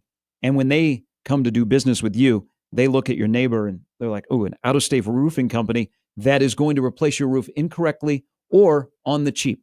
They don't do that with Moose Roofing. They engage with their customers to meet the criteria that they have set for what they do. And that is a fantastic job. The consultants will sit down with you. They will go through your needs. They will get on your roof. They will assess your siding, your gutters, whatever. And then they will go to work. But first, they will work with your insurance claim process. From the beginning of there to the new roof installation being completed, they have delivered their professionalism top notch. Pat Moose will not put up with anything else. They have a high standard because you are their number one customer. It's clear why Moose Roofing is set apart, because of their personal and also their professionalism and what they do to help you save money on your roof, your siding, and your gutters. So even if you're selling your home as well, and you're like, you know what, need to have that roof looked at, Moose Roofing is the place to go. For more information, log onto the website today. Again, they've been in business for nearly 30 years, business from Western Iowa all the way to Lincoln. mooseroofing.com.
In the mixed sports book, have you put any money? Sorry, I was drinking my Gatorade. Whenever you say mixed sports book, I always laugh. Have you put any money down on the next pope, which you can get odds? And before people, no, I haven't. Because us Catholics, we've gone through the ringer the last couple of days. All right, AI, or we're looking if there's going to be smoke or not. Yeah. How come there was no? How come there was no smoke coming out of CHI on Saturday when Buffett announced that he was stepping down at the end of the year? Shouldn't there have been smoke coming out of one of the chimneys of the CHI? Don't they? I'm not going to make that joke. That's a bad joke. They have to elect some. Well, they are going to appoint somebody. So that probably should have been some smoke. I was going to make some really bad papacy jokes right there, but I decided to back off. Hey, you've done that already. And yeah, I don't know. You can make a lot of different. What would be a bad papacy joke? That does the Pope crap in the woods would probably done that before? Be up there. I had to go research. A lot of people knew it too. I had never heard it, but yes, it is a statement. I was going to make the comparison of like how they deal with, putting the Pope out there in the casket, but I don't want to. I don't want to go down that road. Probably should have been something more wholesome, like a draft lottery. There might have been smoke coming out of CHI during the Alan Huss and Greg McDermott press conference, though. I mean, I kind of seemed like that as well. I mean, the talking. Coach McDermott hasn't stepped down yet, but look at that segue. Look at me segueing. Yeah, I mean, from a discussion about betting on the next pope to a Jesuit school. Look, you can get odds, and if you think this is far off and disrespectful, apparently this has been happening for centuries. You don't think that in the Vatican there was odds? cash? Well, not necessarily odds, but gambling. I got you. Like in Italy, you've been able to gamble on the next pope. But it's just a little bit more prevalent now that there is a breakdown of like 6 candidates, and the favorite is like plus 220. So, wow. Okay. Pietro Parolin is our favorite here at plus 225, followed by Luis Antonio Tagli at plus 325. Matteo Maria Zuppi is at plus 600. My question is, I sense a big board this week. Can I bet on what their pope name is going to be, though? Like, I'd rather bet on what name they're going to start with Pope from the Bible. No, I mean, but like, can we get like a, plus 200 it'll be Michael, plus 330 it'll be Benedict, plus 435 that'll be Francis again. Like what if we had those odds? I got hammered, by the way, at the Kentucky Derby in terms of mixed sports book. So we are taking quite a bit of a right turn here. Yeah, we did. I got humans to horses. Rinsed. Take 18. I paired them with everybody but the 8. Ooh. 18-5. I wheeled them without the 8. It seemed a little low that the exacta was $24. Yeah, it was if you did a $2 exacta box, you got a $48 payback. I mean, that's crazy. It's crazy and also too the sloppy track. Why would you exacta the 2 favorites on a sloppy track? Mm-hmm. It goes against everything that my grandfather, who really wasn't that good at horse betting, taught me all about. A couple of emails here in the Equitable Bank inbox where they take banking personally. The 2 great locations. Old Man Doug, Nebraska baseball or Creighton baseball fan, or baseball fan at all? That's a good question. I don't know. I have no clue where Doug falls. I wouldn't know. I've worked here long enough. I should know. I would assume Creighton baseball. John writes in. He is intending this for you. Okay, cool. How do you not understand the Big Ten Plus is not actually TV? What do you mean? I mean, I'm just reading the email. There's a camera. You visually look through the camera as what's going on the field. Big Ten Plus gets announced. Big Ten Plus production from Lincoln is a lot better than other places. It is. It is, and it's this is true. And it's a great opportunity for students to do games, and the couple of fellas that have been doing baseball, because there've been more Nebraska baseball games this year on Big Ten Plus at Haymarket Park. Yeah, have done a nice job. And also too, those games do get. I understand it's not on cable. I understand that it's not on cable television, and so it's like a streaming service. So it's not like Big Ten Plus TV. Is not cheap, but not as expensive as Flow Sports. Jesus, it is. Flow Sports is so bad, and it's not Big Ten Plus. At least some quality of Big Ten Plus is definitely better than Flow Sports, regardless of it. Some of those games do get put on the Big Ten Network, though, like in the midday. Like if they have a weekend game that was just on Big Ten Plus and the stream quality is good enough, they'll put that on real TV on Tuesday or Wednesday or whatever. I've had a couple of my games get put on the Big Ten Network, like after it being on Big Ten Plus.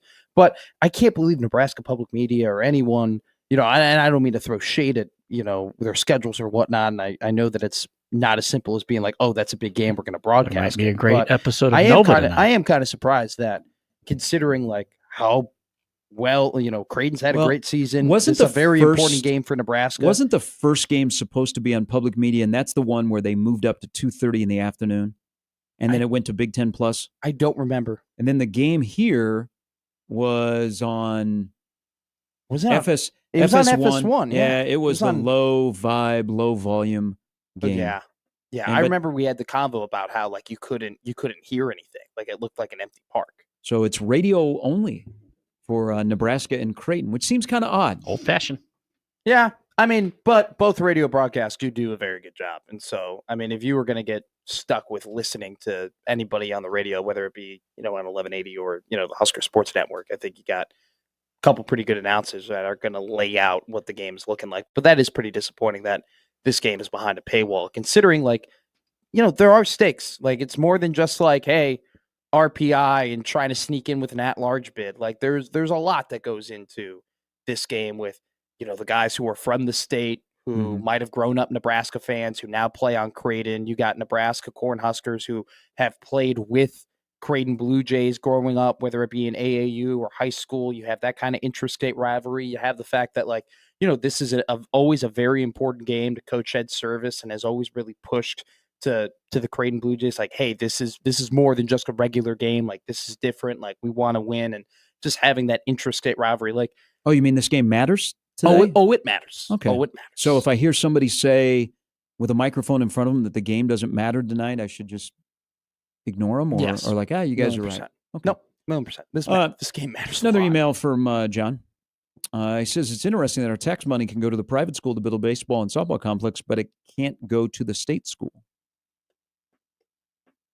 which was under a bill for the College World Series that Creighton gets a baseball and softball complex. They're going to move into their softball complex, which is going to be really, really nice, with, by the way, a program that's got a lot of momentum. Yeah. And then baseball is coming. I don't know. I imagine this is not, with the financials, this is not going to happen. And it may never happen in my lifetime. But Nebraska baseball needs to have their own stadium. They need to be able to control what they do, when they do it, how it looks. I think to bring in revenue, to expand a clubhouse, all of the things that you could do that would say, hey, we're a big time baseball program. Now, fortunately, for 25 years, they've been able to share a facility that is still one of the best in the Big Ten. But there's some limitations from the Nebraska standpoint of working with the Salt Dogs. Trev made a big deal about the stadium. Yeah. I think it's gone way back to the back burner of, hey, what do we got to do? And they've done some tweaks to Haymarket Park, but in terms of controlling what you can control, Nebraska baseball having their own facility would be ideal. And you know what? I'm sure there's a piece of land out at the old State Fair Park where the track and field stadium is, the Devaney Center, the Icebox is. This isn't my area of expertise, but I would consider it an area of expertise for you. And so I'll ask you this question and then defer here. How much do you think a stadium project like that to support a Big Ten baseball team that plays a pretty competitive non-con, that wants to host regionals, that wants to be near the top of their conference, how much do you think that would cost, or like the investment, or is there really just no way of telling until you kind of put shovel to dirt? What would the investment have to be for it to be like a proper, like, hey, this is serious, this is a real deal, Holyfield? You'd probably be about 35 to 40 million. Really? Mm-hmm. I feel like that is relatively low. I thought it would be higher. Well, you don't have as many seats. Sure. So you're probably going to cap it at like 6,000 and then add another 3,000 to 4,000 in terms of a berm. I mean, when you say it like that, when you say 35 to 40 million, and then knowing what they've invested in the football facility and what they're going to invest in Memorial Stadium. And don't get me wrong, they need to invest in Memorial Stadium, and they need to build those football facilities because football is the moneymaker. But considering how much money that they've put into that program, 30 to 40 million sounds like kind of small potatoes in terms of what it could be, how beneficial it could be to the baseball program to have that control and that expanded, just field and expanded all the benefits that you mentioned. It would send a message that we're serious about baseball at Nebraska. But it's way down the road. It doesn't sound like I don't know. Like that sounds like they could, with what they're investing everywhere else. Like it just seems like they could pull that off maybe, but it depends on how much you can. You got a football stadium. No, I know. It's on the back burner. And that may be the end of the day. Yeah, over $1 billion. Yeah. Because of the struggle to get steel and other things that are going to happen. All right, take a quick break, come back. Brian Christopherson a little bit later in the show. Again, Nebraska-Creighton tonight. They meet for the final time. Creighton is 60th in the RPI. Nebraska is 64th in the RPI with 52 Michigan coming on the weekend. At least they're going to play. Not the Iowas and the Kansas States that are canceling to protect their RPI. Yeah. Kansas State canceled the game tonight in Manhattan against Omaha. Iowa canceled a game against Illinois Chicago. Apparently, they have travel issues from Chicago. Is I-80 shut down? I was about to say. From say. Chicago all the way to Iowa City? Who is it? So they're playing. Who are they playing? You said Illinois Chicago. Yeah, that's an easy drive, guys. Yeah. That is a cruise. It's that time of the year where you overschedule, so you've got to cancel some games. That's so. But Iowa does play Oregon State in Des Moines this weekend. But it's just weird that they're canceling that game. They lost an important midweek game last week. Okay, maybe they need the extra sleep. We're back with more of Gary and Matt after this in 1620 The Zone.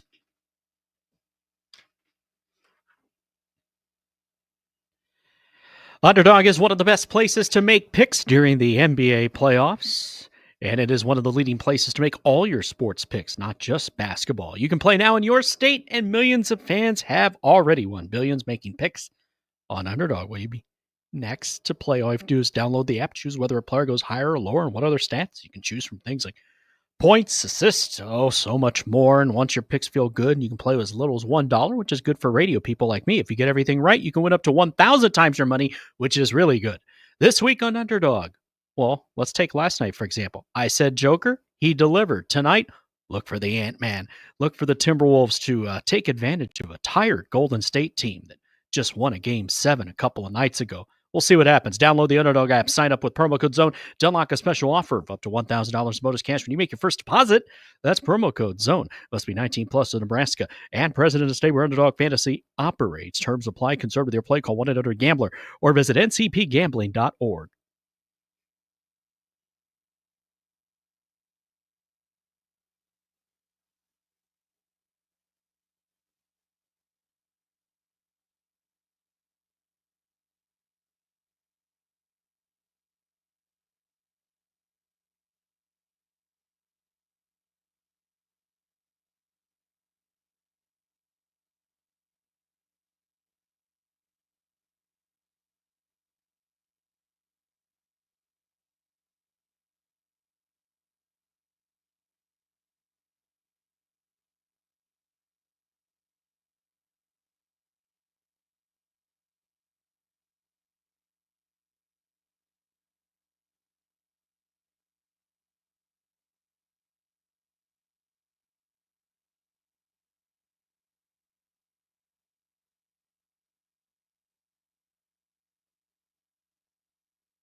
All right, so I shared the iconic Bob Dunn photo from Exarban Racetrack 50 years ago today of the tornadoes that rolled through Omaha. It's a chilling picture. It really is.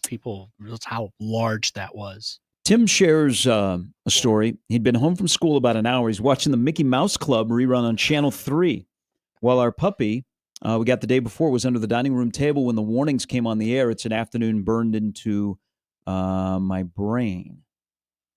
I mean, it is. I haven't seen this picture before, but it's chilling how big it is. Yeah. I mean, that is incredible. At 4:00 in the afternoon, when you see the pictures of the one last year on Arbor Day, there's a similarity in size, and you just think, thank goodness that there wasn't loss of life with that one, because it's pretty similar in size to this one. And at the time of the day it went through, had it gone through the middle of town, I mean, a lot of people saved lives that day because they were warning, because it was daytime. They were able to warn people ahead of time. It could have been so much worse. But yeah, that's a story that I've heard of for years about the day that they had a tornado. I had an old boss. He said it was after school. So yeah, 4 something in the afternoon. Yeah, 50 years ago today. Another tweet. This is from Buffenheimer. I like Curtis. About our discussion about the Timberwolves, who play Golden State tonight up at the Target Center, where prices are dropping. Oh. One, because of the late start. Okay, so I was going to say, what time does that game begin? And also 8:30, but after everything, about 8:50. But a lot of people spent money on the Lakers series, and they get 4 home games, so there's not the sense of urgency to buy tickets for game 1. So, you got about 5.5 hours if you're really hitting it. You can make it from here, 5.5 hours from here to downtown Minneapolis to the Target Center if you want to go tonight. Or on Thursday. It's going to be a good series. Curtis chimes in. It's been 22 years since the big three of KG Sprewell and Sam Cassell. Remember, they almost made it? Almost. When they were fun and good. Love that they're Omaha's team for TV now. So Curtis is a Wolves fan. All right, Curtis. I hope, and he's got his flag up at his house. Yes. Nice. I hope tonight. You saw him in the Dome once upon a time. Pooh Richardson, baby. Hey, Freddie Hoiberg. I mean, now, great call. Now they have to. Was Leitner on that kill team? me on the video game. Leitner, they had. I mean, they've had some interesting players that have played Sidney for Lowe. the Timberwolves. Mm-hmm. Oh, yes, Ricky Rubio, on and on. Johnny Flynn, J.R. Ryder. But here's like the Target Center. They can't stay in there much longer. It's an old building. 90. It's in a great location. It's right downtown. It's right. I mean, you take 100 yards from the Target field and you're right there at the Target Center. But it's an old place. Like inside, they've tried to do some things, but there's only so much you can do. And now that Alex Rodriguez and Lori are the new owners, I know that they're looking at new places for the Timberwolves. Aren't going to move out of Minneapolis. No, because I think Vegas would be in line for an expansion after Seattle. But the Timberwolves have been rumored. I think they stay there, but they got to move into a new place. But with that said, I hope tonight, because I saw this last night. Yeah. People in Oklahoma City cheered Russell Westbrook. Okay. It's weird. He goes in a building where he heard the MVP chants. The last night, Shea is hearing MVP chants. Yeah. But Jimmy Butler is back tonight. He should get booed. No. Out of the building. No. Save your boos if you're a Timberwolf fan for Draymond. I would cheer Jimmy Butler. Get in his head. They love me. I would give Jimmy Butler a huge cheer if I was a Timberwolf fan. I know. That ending and that infamous practice he had where he was screaming at the GM and screaming at the coach, and he rumoredly beat the Timberwolves starters with a bunch of backups and whatnot and forced his way out of Minnesota and basically chastised Karl Anthony Towns and called him soft and nearly ruined him mentally. If I'm a Timberwolf fan tonight, and I got Ant and I got Reed, I got DiVincenzo, who the first time Draymond tries to take out Ant-Man, DiVincenzo is going to come out of the locker room dressed as the Ultimate Warrior. And I got Randall, who's playing well, and I got Mike Conley, and I got McDaniels. I'm saying thank you, Jimmy Butler, because what he said was absolutely true. They didn't change that franchise until they got rid of the soft guys. They got rid of the soft guys. Sure. They got hard guys. Jimmy spoke up. It might have been an unfortunate ending, but you know what? Him going to bat and saying what is real and thinking that the team that now plays in the Target Center he would never see, but there is now because of something he did, I would say, thank you, Jimmy. Thank you, Jimmy. Save your booze for Draymond. Well, I mean, Andrew Wiggins went to Golden State and won an NBA title and was a massive part of that team. He was as soft as a birthday tablecloth. I agree in the fact that I'm not acting as if, I mean, Andrew Wiggins in that series against the Boston Celtics, they don't beat the Boston Celtics without Andrew Wiggins in that 2020 series of Golden State. So if you're Golden State, you're saying, hey, thank you, Jimmy, for allowing Andrew Wiggins to be traded to this team because he was practically the MVP of our last title run. I think that, yeah, they got, in a way they got Ant because they were so bad after Jimmy left, right? And like they were able, like, and they kind of, you had a star that you thought you were going to keep, but I do was calling out your franchise. I mean, maybe in the long run you can look at it that way. How I look at it is, this guy got traded to this situation with two young stars, and we gave him the team, and we said, hey, you're the man, lead us to the promised land, and he was never able to do it. And as soon as he wasn't getting his way, he whined and he pouted. That's and Jimmy he Butler. moaned, and then he went off to Philadelphia, and then he got mad at Philadelphia. So he went to Miami, and then he got mad at Miami. So he went to Golden State. I don't care that, hey, it ended up working out for us after this guy left. You know what? It worked out for us because our front office figured it out, and we made the right draft pick. But I think they figured it out because a star who they thought they were going to build their franchise around called out their organization. Yeah, and he ended up forcing his way out, and people are like, people mad on his way out. But you know what? Those people are elated. They are elated because they are a favorite in this series. Yeah. They've already knocked off KD. They've knocked off LeBron. They have a chance to knock off Steph. They'll win 5 or 6. Anthony Edwards, the legend killer. Hey, I think he has a tweet out there that says, I've killed everything that's been in front of me. Or at least that's one that's shared by many people. Except for Luka Doncic, who is... they ran out a little gas. But you know what? It's year 2 and they're... I mean, how many times does a 6 seed have home court advantage in a playoff series? Not often, man. That's happening. Yeah. All right, crazy. 2 in the books, 2 to go. Brian Christopherson a little bit later. 16:20 The Zone.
All right, two brutal losses last night in the NBA, Oklahoma City and Boston.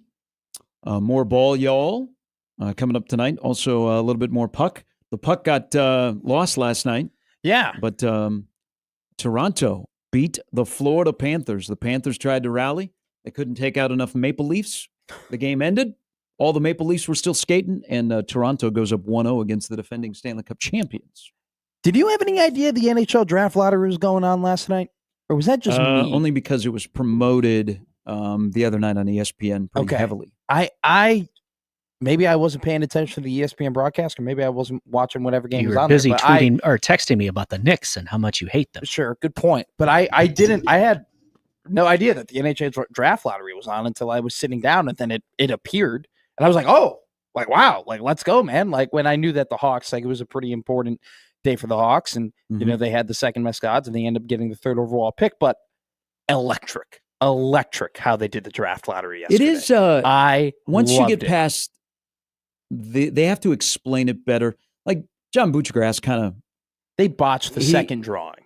Yeah. So it is a little bit confusing on how it works, but once you understand it, I do like the transparency of actually drawing the ping pong balls. Now, I would love to see that with the NBA. You know, there's not a chance in HE double hockey sticks that's going to happen. Heck no. But what if we had this? And remember, in 2 years, when there's going to be 1 million people on the mall for the draft, the NFL draft in DC, it's like the city of Omaha. I mean, the stage looks awesome. The Washington football team, whatever they're calling themselves today, they are, with renderings, they're just hitting home runs. Their new stadium, and now what the draft is going to look like on the monument, which looks awesome. It actually sets up in the 2027 draft. Next year's in Pittsburgh. 2027 draft could be an all-timer. Oh, because that could have Arch Manning, Jeremiah Smith, Dylan Rilo. That you would want to be there. I mean, it's true. I mean, they could have a million people there.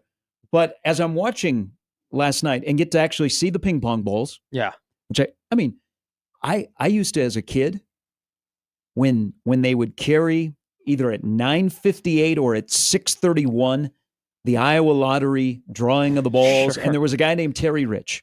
I believe that he has passed on, but he was like the face. He might have been like the president of the Iowa lottery. He would do.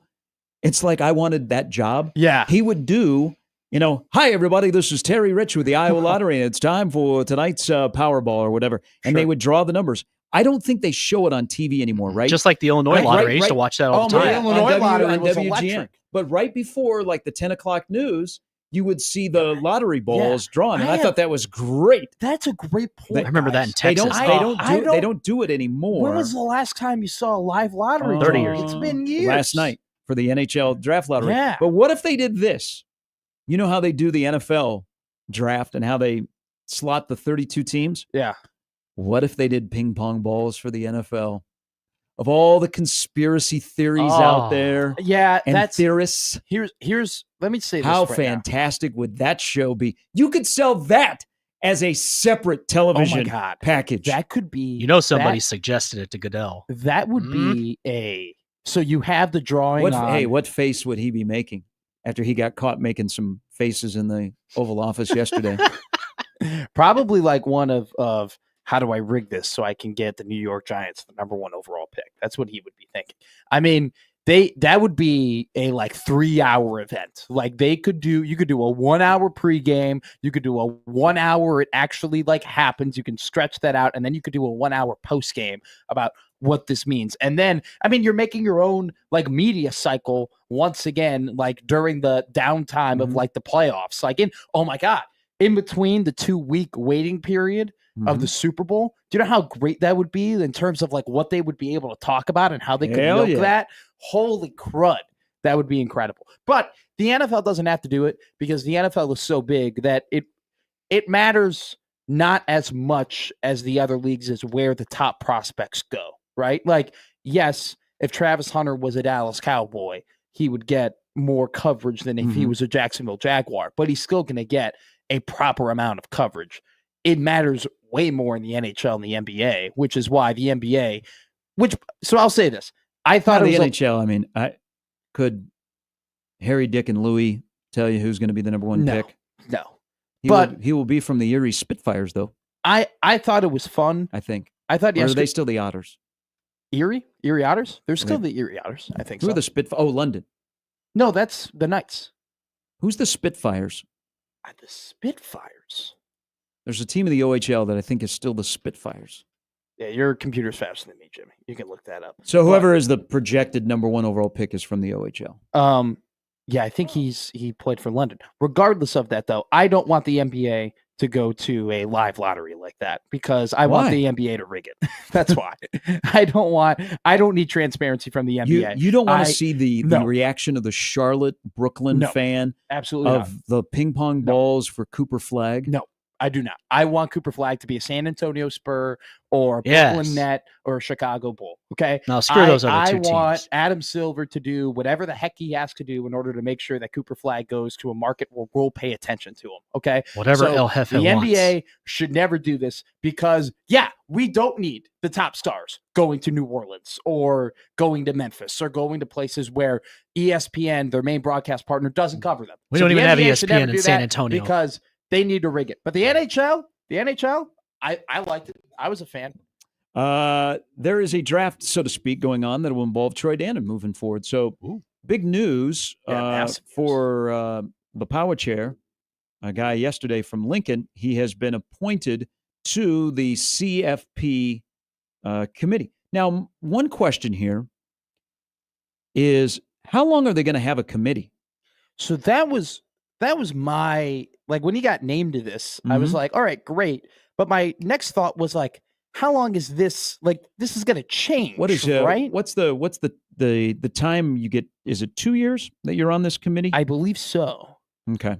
But how much longer will they have a committee? Yeah. If they have auto bids and some other particulars to slot the field of 16? Like, how many at-larges are there really going to be if you do the whole Big Ten gets 4, SEC gets 4? Now, maybe just a couple. Now, and we're all under the assumption, right, of it's just going to be 1, 2, 3, 4 in the Big Ten standings, or it's going to be 1, 2, 3, 4 in terms of who the ranked teams are, or who have the best records in the Big Ten. So you still have the Big Ten championship game. Yeah. But they have said it where like 2 versus 3 or 3 versus 4 is, I don't know, elimination. It's going to be, because it'll be really confusing. You get 8 automatic teams. Then you get the Big 12 champion, right? Then you get the ACC champion. Then you're going to get Notre Dame. So then you have 11 right then and there. And then you have the best group of 5 teams. So that's 12.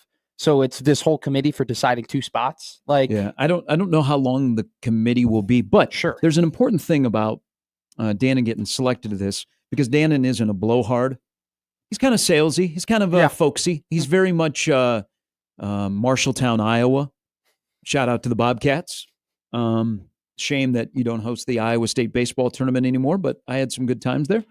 But he's very folksy, and he's not a blowhard. And I think in the past, when there have been people in Nebraska's power chair that want a position like this, they tend to be a blowhard. But Dannon is probably really good for this. And it doesn't mean that Nebraska is going to be 6-6 and make the playoff slot, because they're not going to get the Bubba Cunningham treatment. No. But I do think it's important for him being on this committee. One, Trev, before Texas A&M, the only other job that Trev applied for and interviewed for was to run the college football playoff committee. He told his wife that after he went through that process and was not selected, that he was done interviewing. And then all of a sudden things change and he ends up at Texas A&M. But he wanted to be in charge of the whole thing. And, Trev could be a blowhard when it comes to that. Dannon's kind of under the radar. He's, definitely for the brand. But where I think it benefits Nebraska, and again, we don't know how long this committee will be in place, is he gets intimate knowledge of how the sausage is being made. Sure. He has to recuse himself if Nebraska, God willing, they're in a position where Troy Dannon has to say, sorry, guys, I got to leave the room. That would be fabulous. But I think learning how the sausage is made and some insight from fellow football heads, whether it be athletic directors or former coaches, it'll give you insight on how they think and how you should shape your schedule and what you do moving forward. So that actually could be the biggest benefit, is that Nebraska's AD will have some intimate knowledge that he can share with his head football coach, who takes a very much a vested interest in how this works, i.e. you see what they did with the schedule in the Tennessee game. So to me, that's where the biggest benefit of this is. But it's, I think Bill Moose wanted a seat at the chair. He wanted a big boy seat at the table of the Big Ten and making decisions. And they're like, you're a blowhard. Hey, go back in the other room and sit with the little kids and introduce yourself to the Rutgers athletic director. And Moose goes, I'm from Nebraska. And they're like, this is the Big Ten, pal. Quit calling Tennessee Chattanooga. The thing is so it's a good honor for Dannon. Isn't Mike Riley on this too? I'm trying to find, because Will Shields at one time was, and he's not. I can't. I was trying to find the list last night, couldn't find it, and I'm trying to find the list now, and I can't find it of all the people who are on it. Yeah, Mike Riley. Yeah. So he's longtime Nevada athletic director and coach Chris Alt. Randall McDaniel. Hey, shout out Purple People Eaters, but he played on the other side, 64, one of the greatest offensive guards in the history of the NFL. Mike Riley's on this committee. The Miami of Ohio athletic director. Yeah. In case Big Ben comes back to Miami of Ohio and they got to have a seat. Virginia athletic director, and then the Arkansas athletic director. Look, I like your take on your outlook on how the sausage is made, right, and getting some more information. But I also do think too, we are going to get to the point where it's going to be the SEC teams and the Big Ten teams and whoever else are going to come together and make a super league. All right. That is the path that we are going down. And I think you could say this for a lot of teams. There is an assumption that, hey, Nebraska has a big enough brand where you don't really have to worry about whether or not they're going to be included. But crazier things have happened, and I think any opportunity you have to put yourself on one of these national committees or these national chairs or in this national spotlight where you get to kind of, I don't want to say cozy up, but you get to have more of an intimate relationship with people who could be making big decisions down the stretch. I think that's always an advantage, because the absolute last thing that you want to do is put yourself on the bubble for being a part of this big boy table whenever this big boy table gets announced or not announced, but gets put together, right? And so I think that's an added benefit too of Dannon being part of this committee, putting himself more in a national, spotlight in terms of the sport, and being able to jockey in a way to make sure that, hey, when the chips are laid down, Nebraska is very much a part of the conversation when it comes to the ever-changing landscape of college sports. Now, I think the brand and the fan interest and the money that Nebraska brings in speaks for itself. But I think that is also an added benefit of him being a part of this committee. And it's not like a committee where, Nevada, Arizona State, until this past year, Nebraska, Miami of Ohio, Virginia, and Arkansas have been beaten on the door of like, hey, we're playoff teams, so let's stack it. I think it's a good insight to have, and it's good to put on your resume, but it's also good to help your head coach, because Rule does take a lot of interest in how this is done, and then you schedule to win. Because I think Indiana, and again, not all Big Ten schedules are created equal.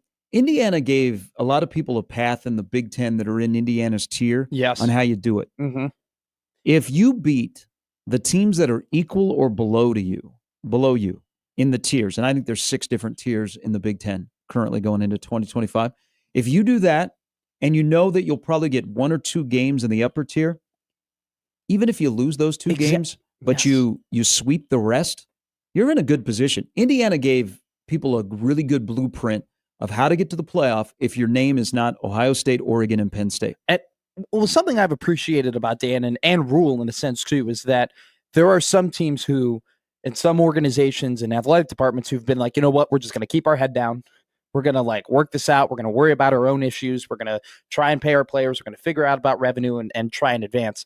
They haven't done that. They have always had a couple eyes up towards what the national landscape is and have always been forward thinking in terms of how do we stay ahead of things and how can we take things that are happening around us and make that, use that to our advantage. And I think that I would much rather have my athletic department do that and keep an eye on what's going around as opposed to just putting your head in the sand and being like, how do we win as many games as possible? Because great, you can win games and try and be forward thinking or not forward thinking, but you can try and focus on you, and you could be successful that way. But when these things form and this landscape changes, you're not going to be thinking, oh my God, I'm so glad we had a couple 8-win seasons 3 years ago, now that we're on the little kid table and not the big boy table. The fact that they've been keeping their eye on the macro, I think, has always been a positive thing that I've appreciated from those two guys. I mean, think about this. You look at Nebraska's schedule, and this is playing along with this conversation. Sure.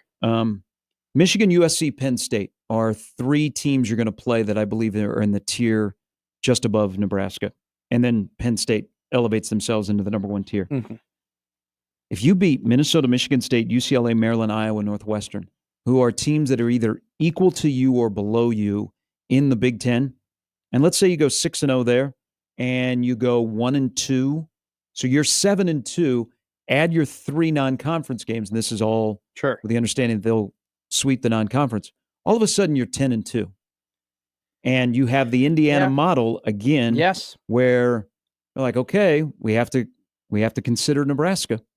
I totally agree that, and Indiana laid a blueprint too of also the transfer portal. Isn't it funny, by the way, how like Indiana, just a non-football school, like we don't think until this last year, we've never really thought of like Indiana as being a football school. They're always been a basketball school. They are the ones that have laid the groundwork in some ways to the Big Ten of like, hey, this is how you get it done. I think that's always been funny, but like the most frustrating part about Nebraska football hasn't been, well, they're not like Penn State where they can't beat the big ones. The fact that they haven't gone 6-0 in beating the teams that are at their tier, below their tier. They haven't been able to beat the teams that they are favored against, that you think they're better than. That's been the most frustrating part, where they play teams where they are more talented than them, and they have more resources in them, and they have put in more of an investment in football, and they haven't beaten those. That's been the most frustrating part of it all. That's why, now it's list season, so people are ranking difficulty of games. It says more to me about where Nebraska's headed if they beat Minnesota on the road than beating Michigan at home.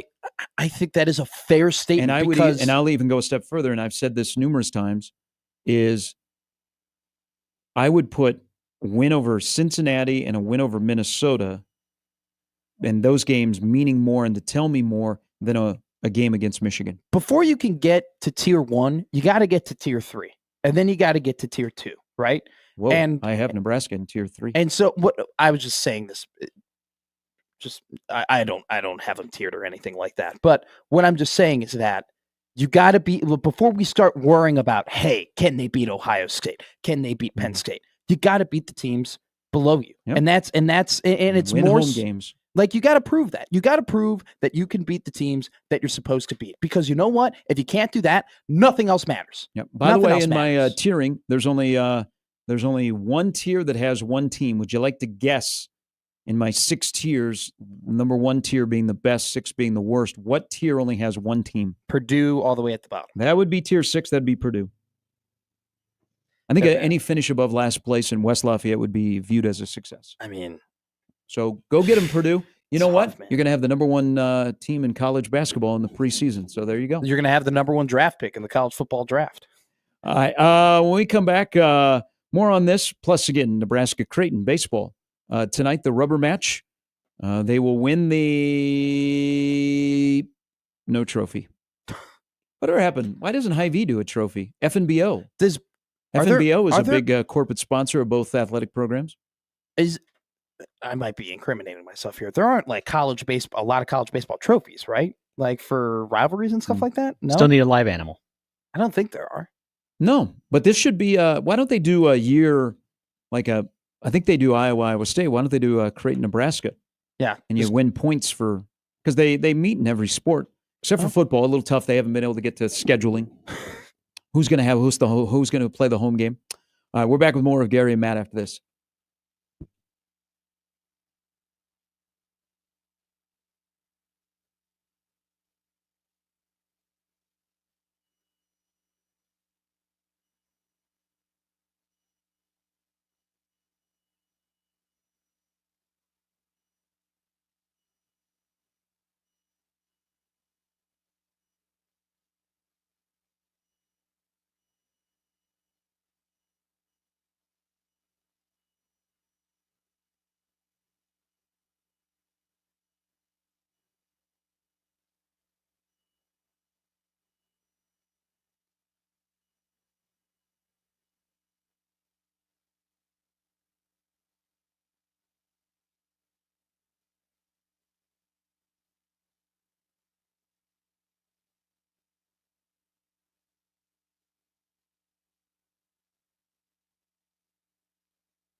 All right, 50 years ago today in this town, the weather is so much different. About 4:45, an E4 tornado left widespread devastation as it tracked along 72nd Street.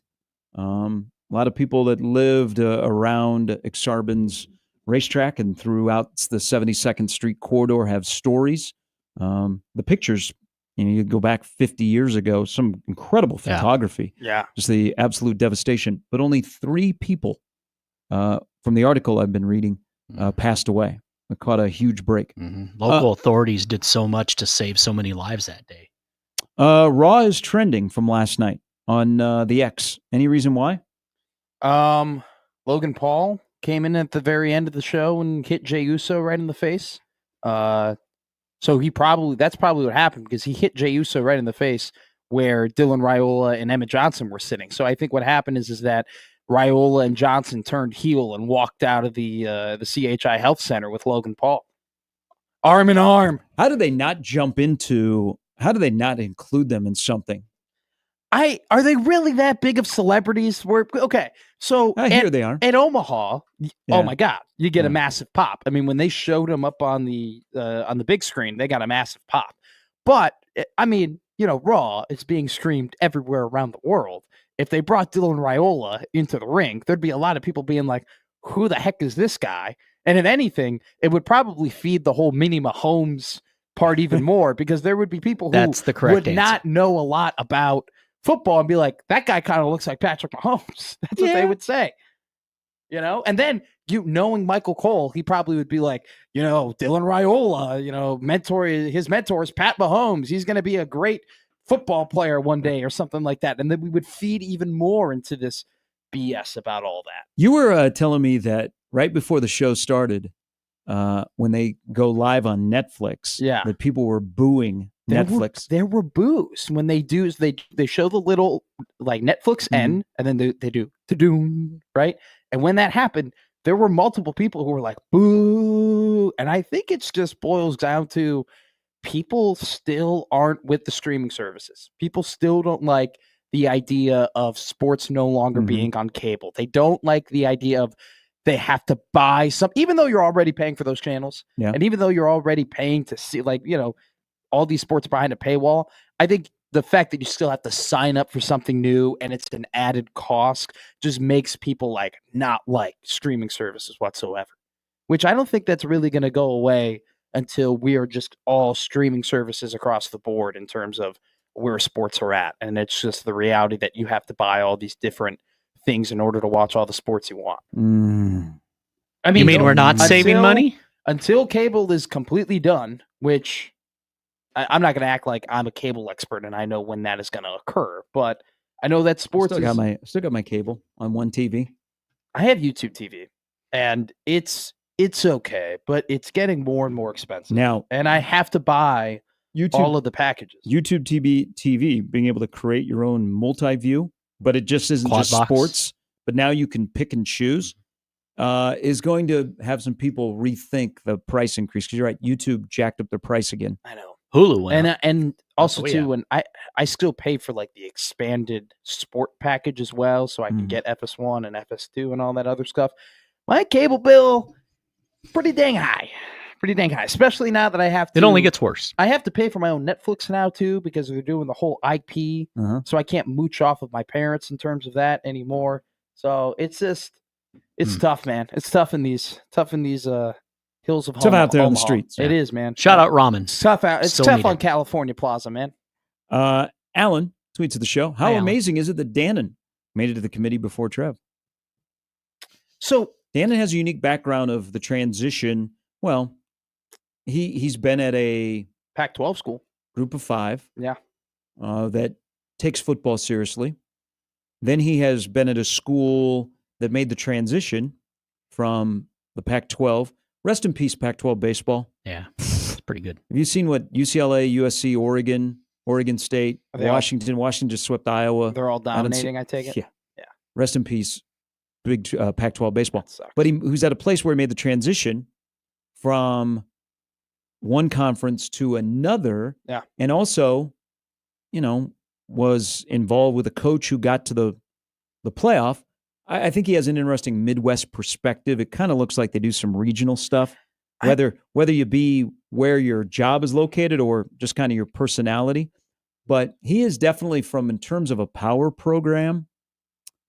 He's very diverse. He's diverse in his experiences. He's very, very interesting addition. But again, I use the word blowhard. He's not going to go in there and start moving chairs around. Yeah. I think he's very folksy. So he's easy to talk to, and he has his message that he sticks to.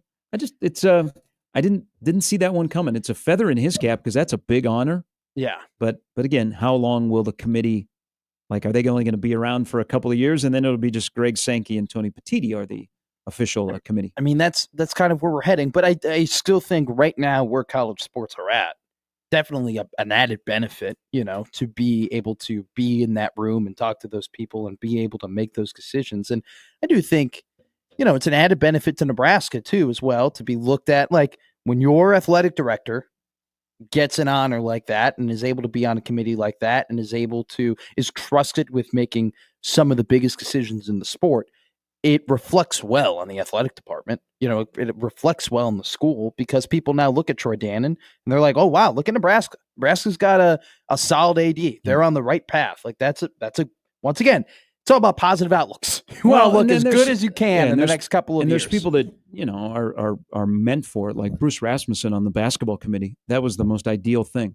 I mean, somebody who has reason, has, very, very successful, but understands the sport, and then you share knowledge with your peers when you get back to campus of, hey, this is what we're talking about in the room. This is what they're looking at. Yeah. This is what sets blank apart on similar resumes.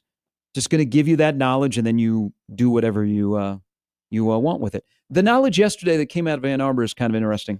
So Sharon Moore was able to pick and choose his suspension of the 2 games. I got an inkling that Michigan they're playing, they're on the, okay, we're going to do this because there's something bigger coming. Now, there's also, why doesn't Michigan just say, screw you? We're not going to do anything. Okay? So, get lost. You tried to mess with us. We won a national championship. We're cheating. People in the Big Ten are still upset, but you know what? Get lost. What are you guys going to do to us? But the fact that they let their head coach pick, because Oklahoma, Moore played offensive line at Oklahoma, and they're going to honor the 2007 championship team. Yeah. So they've already told him they're going to honor him when he's there.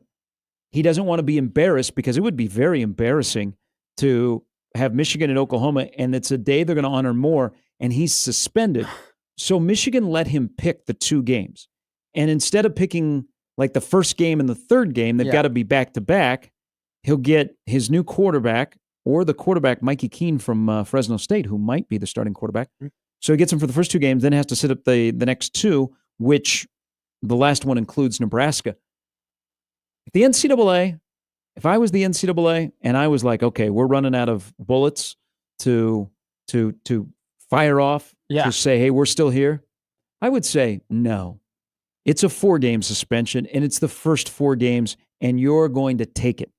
Well, but again, there's the Michigan part of, why does Michigan have to do anything? Why don't they just say, get lost? Well, another thing is, too, is that, okay, so Michigan goes ahead and suspends them, suspends 2 games, and they think just all is forgiven, that just 2 games is enough for like an egregious. Well, that's why I think there's something bigger that is coming. Yeah, I mean, and he's a guy. I've said this since they hired him. He's a guy that would be expendable.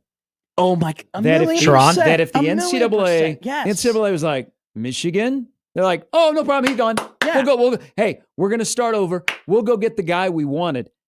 But he is a nice guy, man. He did a good job. He'd be the fall guy at Michigan. They would have no problem. They would have zero problem because they know that we're still Michigan and we are still a big deal. And they are one of those tier 1 programs where they can pluck a coach from just about anywhere and sign them and pay them a ton of money. But I just think, like, who does Michigan think they are? That they can just leaders of the West, of course. They can self-impose. They're a bunch of men in maize and blue. Michigan they can self-impose a 2-game suspension and think they're not going to get touched and think they're going to be okay. Do they even know what they did? Do they even know how big of a deal it is that you had a guy on your payroll who was proven to be going to other teams' games and illegally stealing signs from them, and then it helped them dominate their way through the Big Ten? 2 games is what they think it costs. And by the way, not just you get to pick the 2 games. It's almost as like you were supposed to go to a trip to Florida with your family. You did something bad, and they're like, "Well, you're grounded after you have a lot of fun on the trip." Now this is a tweet. I just want to see if he's a Michigan man. He is a. It just if you dislike Michigan, this just go and it just feeds into that. I feel like they won a national championship. So this is from a guy named Tom Mars at Tom Mars Law. Kind of interesting response to the whole Michigan thing. Michigan has responded. They have their date with the NCAA in June for something that happened 2 years ago. Will the Fall Guy be in person? You guys ever watch the Fall Guy? No. Which one's this one? Sounds familiar. This is that with Ryan Reynolds? No. Oh, yes. I know what you're talking about. Yes. Yes. Lee Majors. Wasn't Lee Majors the Fall Guy? Or am I thinking of something else? Ryan Reynolds might have been the Fall Guy. Isn't there? But you have to have a Fall Guy. Like Sharon Moore is the Fall Guy. Like if they just say, the guy's a cheater. Hey, thanks. We'll go get a coach what we really wanted after Harbaugh. No, it was they remade the Fall Guy movie, and it was with so Lee Majors was the original. Yes. It was Ryan Gosling and Emily Blunt. I can see how you get those mixed up. Yeah, Ryan Gosling and Ryan Reynolds. Yeah. Probably both at the Met Gala last night. Probably. Tom Mars tweets out, whether you love or hate Michigan or any other school, it's fair to ask why anyone in their right mind would trust the federal law breaking equivalent of Ted Bundy and a self-described cartel to pass judgment on the ethics and integrity of college coaches and administrators. See, this is why Michigan should just go, nah, you know what? Nah, we're good. We're good. I would respect them more if they said, what are you going to do about it? All right. If they were like Tony and they're like, hey, you come at us. I would respect them way more than them being we know what we did was wrong. We'll punish ourselves. We'll suspend our coach for 2 games. Oh, what a disadvantage for us. Get out of here. Now, there's a part of the suspension that now I think Michigan is confirming that 2 games and they let Moore pick what 2 games he would like. That's so stupid. And one of them is the Nebraska game, which, look at that. Nebraska's had they have history with Michigan. Harbaugh's first game back. Yeah. Stallions is in the stands. Now they get Moore, who won't be coaching. Like the last 2 years, there have been 8 games where the head coach of Michigan has not been the head coach. That is crazy. 8, but they did win a national championship. I don't think Moore, if you know, he wanted to be in Norman. So that's why he chose games 3 and 4. Michigan doesn't respect Nebraska, and why should they? Nebraska has not given Michigan anything to say, hey, you got to respect us. So saying, whoa, bulletin board. No, I mean, why would Michigan respect Nebraska? I mean, they did give them a run for their money in that one game in 2020. What would that have been? 2021? But no, in terms of being a power. They don't look at Nebraska and go, they're a threat. Matt Rule has talked about that. The fact that he wants people to fear Nebraska. And frankly, going 6-6 in your second year isn't doing anything to induce fear. But you know how you started teams. Is you beat them. Well, exactly. But I don't think Michigan, I don't think it's a disrespect. I don't think Michigan cares about Nebraska. Michigan cares about 2 things. They care about Michigan and they care about Ohio State. 100%. Not in that order. But I am a little frustrated from a Nebraska perspective because this is a game where Michigan is going to be good. Don't get me wrong. They're going to be good. They're not going to be... Defensively, they'll be good. Yeah. They're not going to be the top, Michigan teams that they've been in the past. But it still is, what you were hoping that game was going to be competitive, that game is going to be competitive. And now, if Nebraska beats them, you're going to have... Better not be like a couple of years ago. No, that'd be a bad sign. But if Nebraska beats them... It will not. It's going to be, they didn't have their head coach. And if Nebraska loses to them, it's going to be a meme, and it's going to be like, ha, ha, ha, we beat you on the road without our head coach. And that does sting a little bit from a Nebraska perspective, knowing that is a game that matters, and that is a game that if Nebraska is to win it. It would be massive for the program, and it would be indicative of, hey, we are actually steering this thing in the right direction. We are actually going on this path. We can beat high-quality football teams at home. Now, a win would still matter. Don't get me wrong, but it is going to be a little bit weird when if they win and you're like, well, they didn't have their head coach. What's more likely to have Sean Moore be shown the door? This thing that's been going on, or Bryce Underwood not developing? Because they have gone all in on attaching. I mean, he's attached. Coaches are attached to their quarterback, especially quote unquote franchise quarterbacks. I think that kind of answers it. I mean, it's fine as long as you deliver, but if he doesn't deliver, I'm not sold on Underwood initially. That's why I think Mikey Keene from Fresno State's got a chance to possibly start the year. What is more likely, or what would happen quicker? Because I think more likely is Underwood not developing, right, and not being able to become the quarterback that they believe in. But more quickly, there is an opportunity that maybe the NCAA musters up enough strength and guts to just absolutely lay the hammer on Michigan and be like, this is absolutely unacceptable. We still have power. We're going to give you probation. We're going to ban you from things. We're going to make you fire your coach. Then there will be lawyers. Happen. There will be lawyers. Oh, it's been a while, Jimmy, since we've had the death penalty, right? We have. But back in the day, Michigan would be trending towards a gots-to-go situation. Especially if they were Western Michigan, Eastern Michigan, SMU. I mean, what's going to happen is what's going on with Michigan and Moore saying, these are the two games I want to suspended for. Cleveland State's going to get hammered. Absolutely. They're going to find something with Cleveland State basketball, and Cleveland State's going to get hammered. I just think it's a joke, man. And if I'm the NCAA, I'm looking at this being like, really 2 games for what is one of the more and granted, Michigan won a national title, and they did it without the whole sign stealing thing, and they beat teams that they wouldn't have been able to take signs from, right? And so we accept that championship because of that.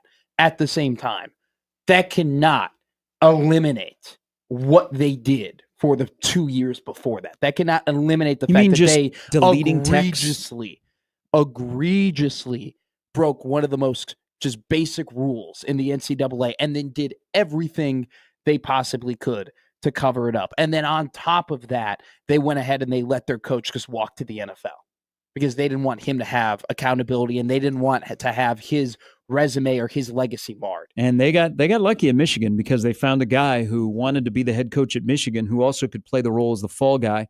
And so you can slide away from him, move on to the coach that you wanted, get back to a Michigan man with a name. Yeah. I mean, it's just that's how this works. I hope that I really, really hope the NCAA lays down the hammer on them. I don't know if they will, but there will be lawyers.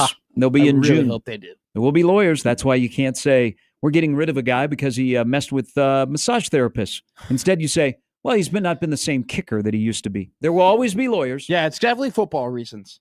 We're back with more Gary and Matt after this.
I haven't heard this song in a while. This was so like this song was the most overplayed song ever. Like Ever? One, it's got to be up there. It is up there for sure. I mean, every single pop radio station, didn't matter what dial you were on, they were playing this song. Every sporting event had this song going. Everybody was just in their in the classroom or like at sporting events, just going panda, panda, panda, panda. Just so overplayed. So did the Giants in 2014. And sometimes you'll get songs That's like Pablo Sandoval reference. Thank you. Yeah. That Got the final out. You'll get songs that get overplayed, and then they kind of grow on you. They're like, all right, maybe this is actually like a little bit better than it is. Like being Rick Roll. That one, the Pablo Sandoval song never grew on me. Never did. Never got over it. That and the broccoli one. Broccoli. Excuse that one. Okay, Al Michaels. I don't know that one. Sitting here, something, broccoli. Something, off of me. You ever hear that one? I think it's like a Fetty I'm not Wap. familiar with those lyrics. You remember Fetty Wap? And something. Fetty Wap is a long time ago, but yes. Let me. I'm looking up broccoli rap song. I just know about that song that people were like, "Hey, what's that song Panda about?" And then you Urban Dictionary it, and you're like, "Oh, okay, all right, makes sense now." Yeah, it was called Broccoli by Lil Yachty. Remember what happened to him? Lil Yachty's still around. What? So this song. Where is Designer at? I don't know, man. I don't think Designers. I think we had a great run in 2014 and 2015 of like one-hit wonder rappers or very low-hit wonder or very minimal amount of hit rappers. I don't know where Designer is. He was a Def Jam guy. He was a Def Jam guy. He was under that label. Oh, I did not know that. I do know his first name was Sidney. Who was Russell Wilson's his wife? Sierra? That would be Sierra. They were at the Met Gala last night. She had the goodies. Which I got questions. I didn't see. You know what? Thank God that I've been able to, on my Twitter For You page, on my algorithm, I've been able to weed out any Met Gala stuff. I didn't see a whole lot of Met Gala things. I was very, very happy about it. So it's not my lane. I've tried either. for years to get invited to the Omaha Fashion Week so I could dress up. We used to, a couple of our female jocks over on Sweet 98 would be hosts. Oh, wow. Jenny Olive did a great job one year of hosting, and they gave her free clothes. And she was all dolled up, looked great. She put on a great show. I always want to be invited to Omaha Fashion Week because I'd like, somebody to dress me. So I'm seeing highlights of this last night, and this is not my lane, so I'm not judging. There were some just incredibly beautiful people that were dressed as like Candy, or Diana Ross shows up and she has this incredible gown that must weigh like 45, 50 pounds. Yeah. My question is for anybody that has been to the Met Gala, and I'm sure there's people in our listening audience that have. Oh, absolutely. So do you wear an outfit just for the red carpet? So you get you can be more comfortable. Oh, great question. You get seen, great and question. The pictures happen because there are a ton of athletes that go from Joe Burrow to Russell Wilson with his wife. Saquon Barkley was there last night. Angel Reese, who you don't recognize her, she was there again last night. So there's a lot of athletes that are there, and there's a lot of celebrities, movie stars, so on and so forth, people from the music industry. But I wonder if you wear an outfit for the red carpet that is outlandish. And then once you leave the red carpet, can you change into like wind pants? Like, how are you supposed to sit down and eat a meal dressed like that? So I wonder if you go on the red carpet and you're kind of outlandish and it's stylish. Mm-hmm.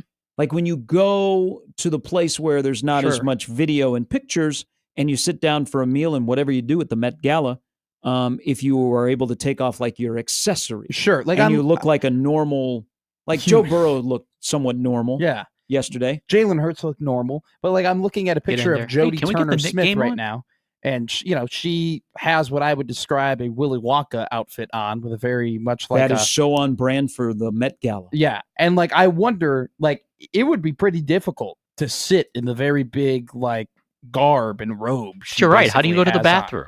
On. Well, that's why I think you just have a red carpet. That's becoming, and then you have to slip it off. That's becoming popular at weddings now. Where the bride, the bride has multiple dresses throughout the night. that the bride gets married in one dress. And she says her vows in one dress, and then when they go to the after party, she's in a different dress, so she's like more comfortable. Going to a Kelsey Ballerina concert. She has multiple changes. Well, that's her performing. That is so much different. That is her performance. You don't think that a newly married woman is performing?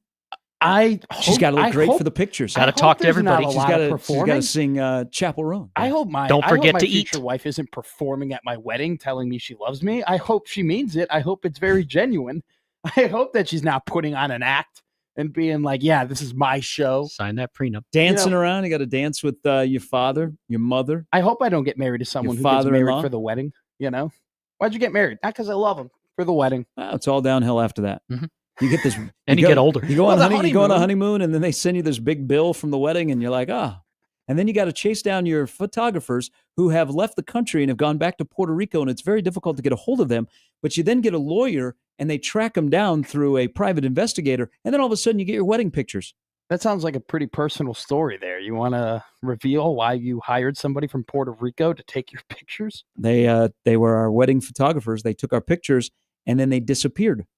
We came back from the honeymoon, and they were nowhere to be found.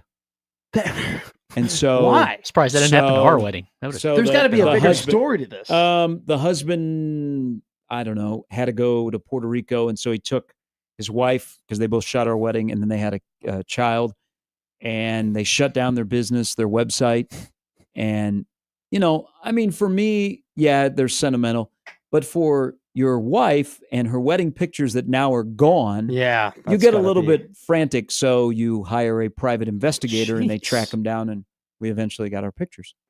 That's actually incredible. That's a great. It was not incredible. It was a pretty cool story. It was a pain in the ass. Yeah. To hire a PI. Not a lot. I feel like a lot of people don't like. A lot of people lose a woman just of outrage. A lot of people live full lives without ever having to hire a private investigator. That's something. That's an accolade. That's something different that you've done. Sometimes you got to call in a favor. There will be lawyers. It didn't take them very long. They like a day and a half. They tracked him down in Puerto Rico. That's good. Wow. Did you get Dog the Bounty Hunter? No, just somebody who's really, really good at their job. Damn. Yeah. That's impressive. And shout out Dog and Beth. 9 months after the wedding, got pictures. 9 months. Yeah. Sometimes people get something else after 9 months. Boy, did that happy couple look a lot different when they got their wedding pictures 9 months later. All right, BC will join us in the last hour. Gary Mann on 1620 The Zone.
All right, we welcome in Brian Christopherson from Husker 24/7. Good morning. Good morning. How you guys doing? Good. How are you doing? Doing all right. I heard. I was thinking of the generational difference between me and Matt, because he was talking about a Broccoli song by Lil Yachty, I believe. Yes. Yeah. I am familiar with Lil Yachty. Okay. Because he does the dance onto the stage that everybody steals from. Correct? Yes. Gritty? The Gritty? Yeah. Does he do that? That thing, obviously. I wouldn't. Well, one of your favorite football players is very well known for doing it, so you would know the Gritty. Yeah, I didn't even know that those were the same dances. That's how out of tune I am. But when you were talking about broccoli, I was thinking of Dana Carvey from the 90s, chopping broccoli. Oh, yes, I do know. So, me too, BC. I am aware. Great minds. I am aware of that. No, it's he's the songbird of our generation, Lil Yachty. Him and Adele. Yeah, I've seen him do interviews. He's actually kind of a funny guy. He's actually Yachty, really cool. Yeah. No, he's one of the good ones. Yesterday, Nebraska had to dust off the envelope or the book that says the class of 2026 with Jace Reynolds from right here at Elkhorn North. Plays in a really good high school football program. Sam Stanley is a really good coach. They have high football IQ. When I look at him, and I've seen Jace play for a couple of years, and he's an incredible athlete, not just on the football field. He's gotten a little bit bigger. He's like 6'3", 200. I know Shafe talked to him, but if you look at like a blueprint for what they think Jace Reynolds could do, haven't they had like the Luke Giffords, the Christian Jones, the Gage Stengers, the Nick Henriches? Doesn't he kind of remind you of those type of in-state linebackers that have that similar size? Yeah, absolutely. Linebacker, DB hybrid, sort of fits into that. You can be positionless model, at least arriving to campus. And I just think it's a good fit. They saw him, at camp last June up close and were really impressed with his traits.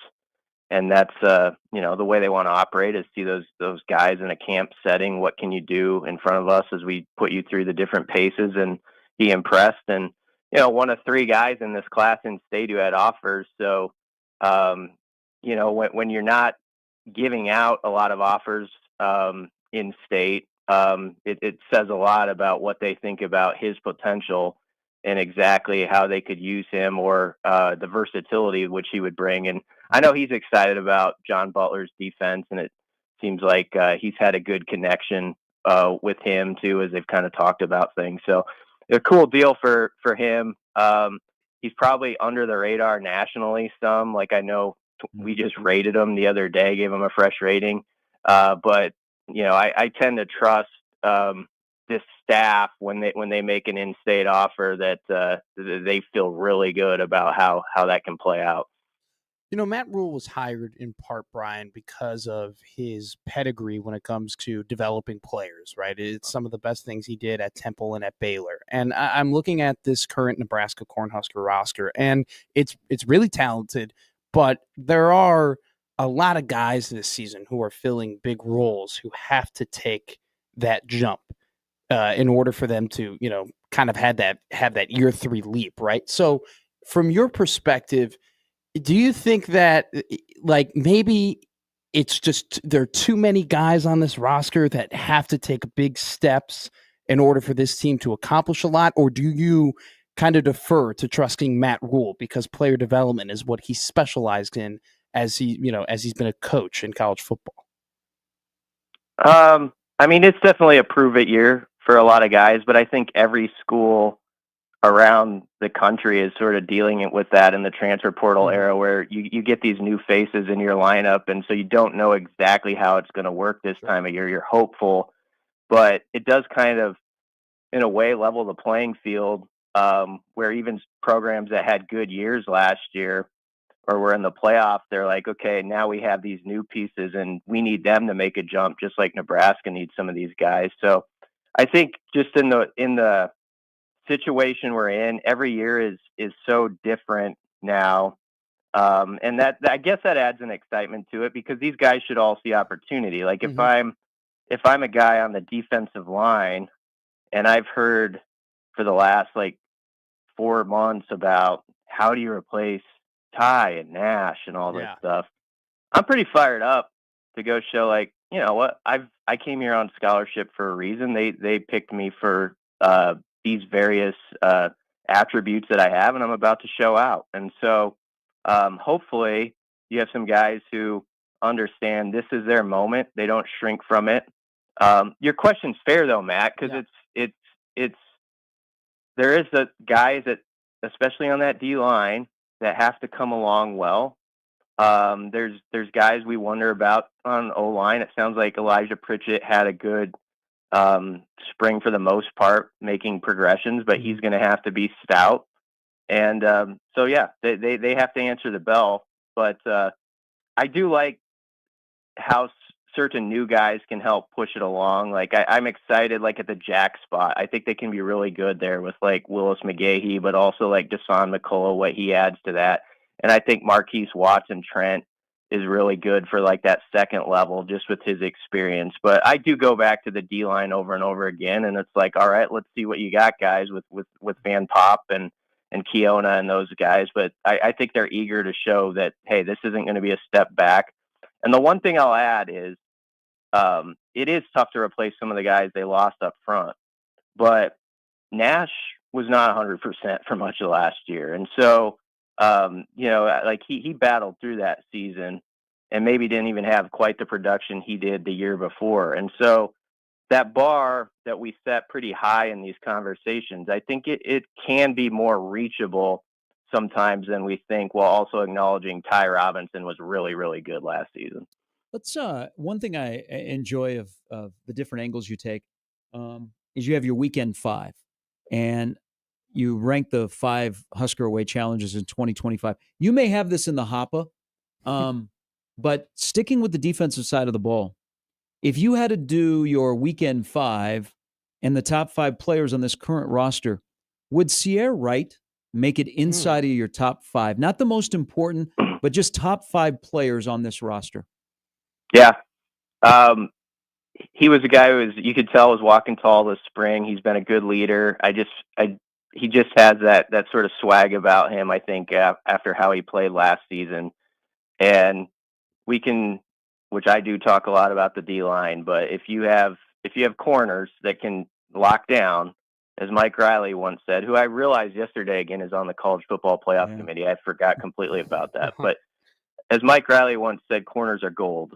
And that's very true. Like if you have those guys who it's like, okay, they can take someone out of the equation or completely, you know, kind of lock down one side of the field, you can do so much on the defensive side. So if Sierra can take one more step from last season, and I just thought he was very competitive, even on some catches that were had on him, he was right there. And so I just thought he had a tenacity. I don't know if it's because he wears that number 15. There's a little bit that reminds me of Alfonso Denard and sort of just like his pluckiness out there.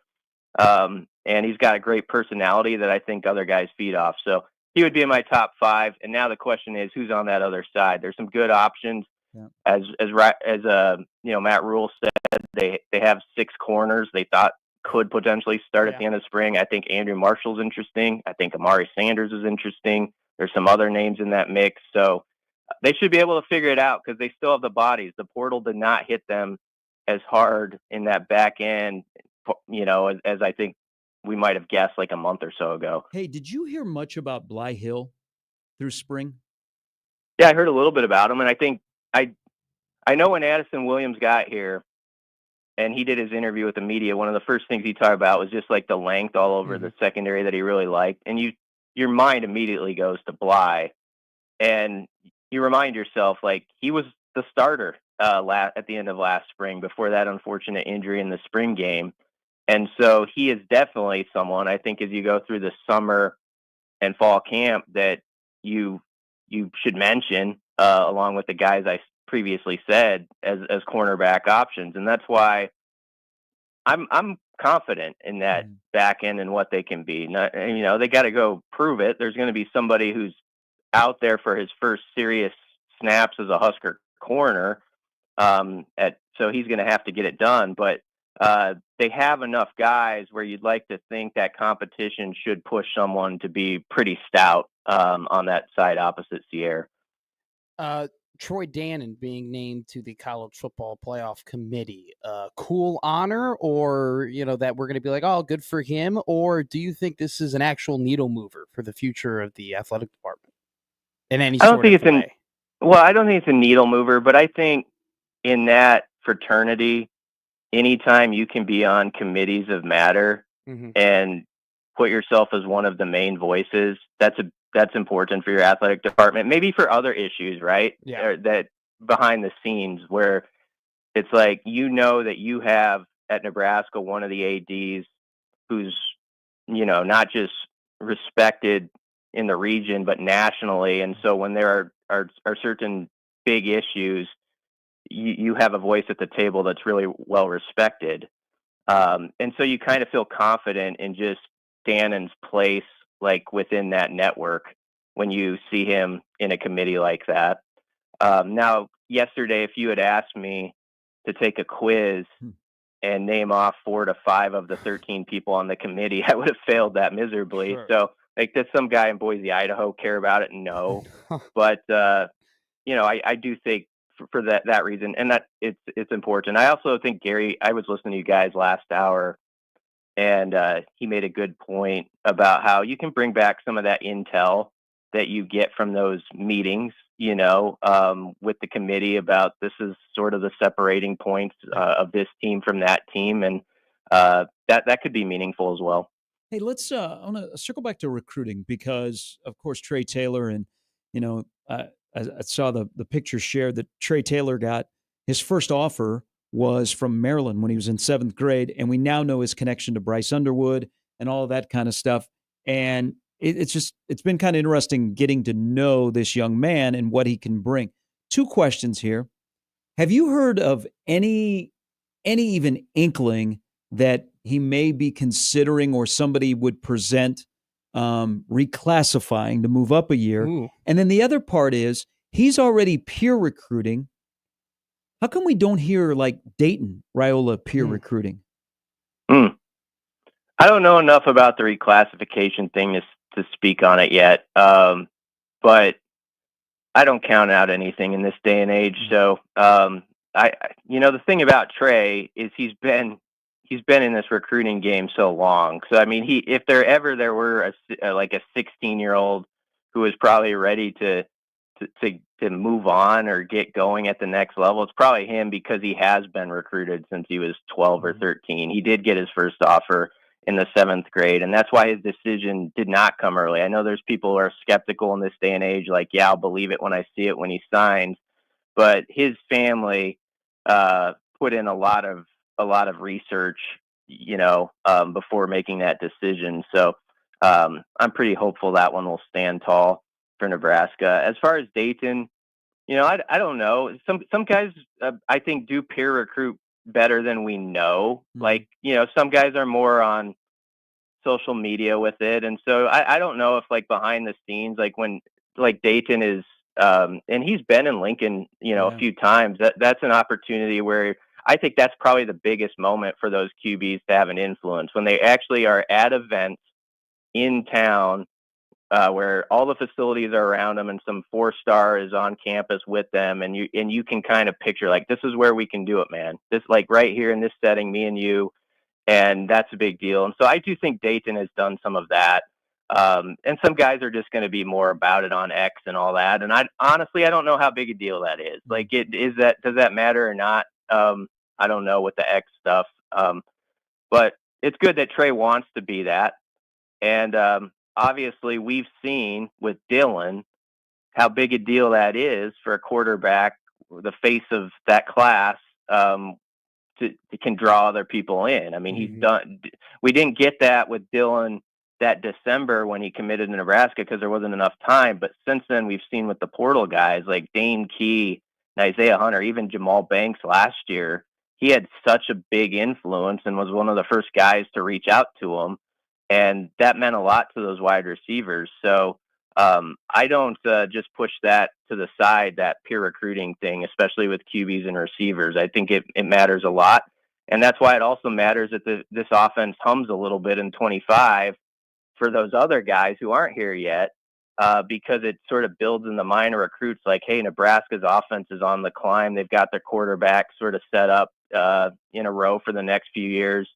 This thing can take off. So it can all come together if that would happen. Brian, in this day and age, we see a lot of college or high school recruits rather take the most amount of money and play right away, but and try and go to a place where they can get on the field as quickly as possible. But we saw in Texas with Arch Manning, who's set to be, the top quarterback in this class, whether it be in 2026 or 2027 for the NFL draft. We've seen him take a different approach, right? And stay in Texas, not transfer, wait for his turn, then go and play quarterback. Do you think that his success could be influential in college football? And do you think it could benefit a team like Nebraska, who has been able to stack some pretty high quality quarterback recruits? Yeah, I'm hopeful more guys will say, hey, if it didn't just happen the first year, I can still have success in developing this program. Mm-hmm. And the more success stories that we have, whether it's Arch Manning or anybody, where they stuck with the program and they took off in years 2 or 3 or 4, I think that's going to be good for other guys to see. So that's a good example.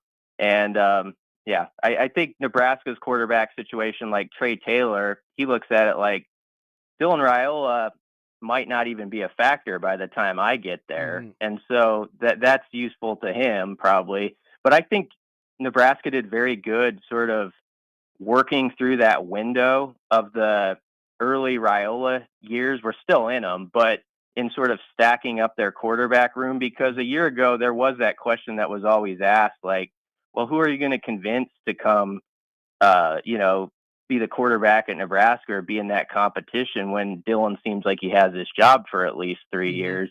And in the meantime, of course, it helps that his brother's one of the guys, but they were able to sort of build their depth. Latif to sign him, and then Marcos to come in and add to that room.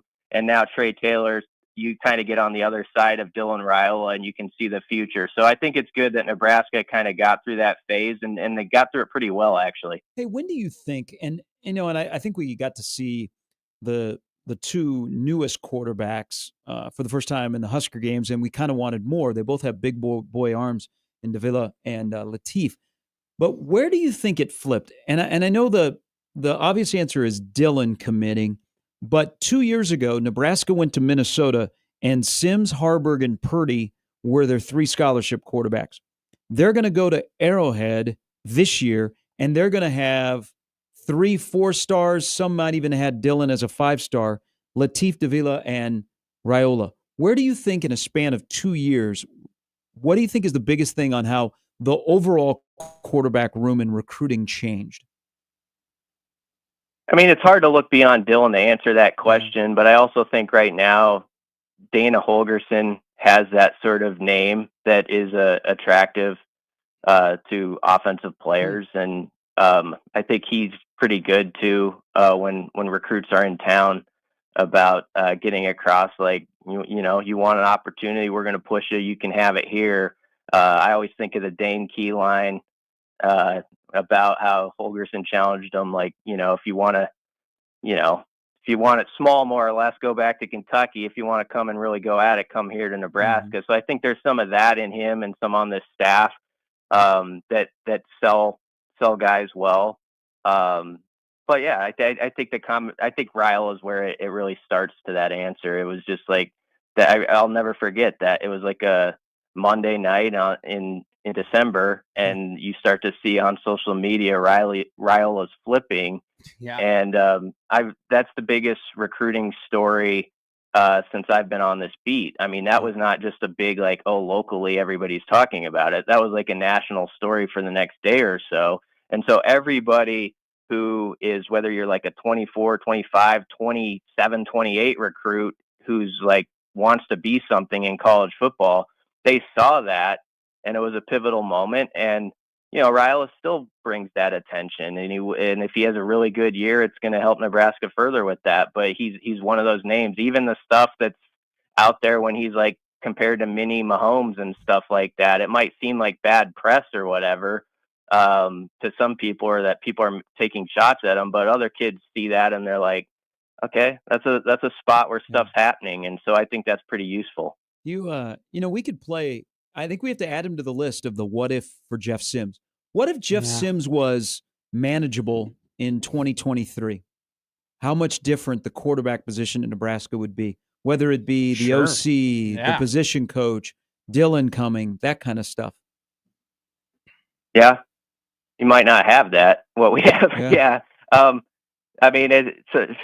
I mean, sometimes things don't go a little sideways on you, and it can end up working to your benefit. It's that way in life and in football, where it didn't feel good in the moment, but there's certain dominoes that fall because of it, and so it's one of those butterfly effect type things. Yeah. But him actually struggling sort of did open up doors to maybe be in the situation Nebraska's in now. And I don't want to act like they got it all solved at QB. Dylan's got to go out and he's got to be good. I mean, he's got to be that elite quarterback this year. There's a lot of pressure on him to do that.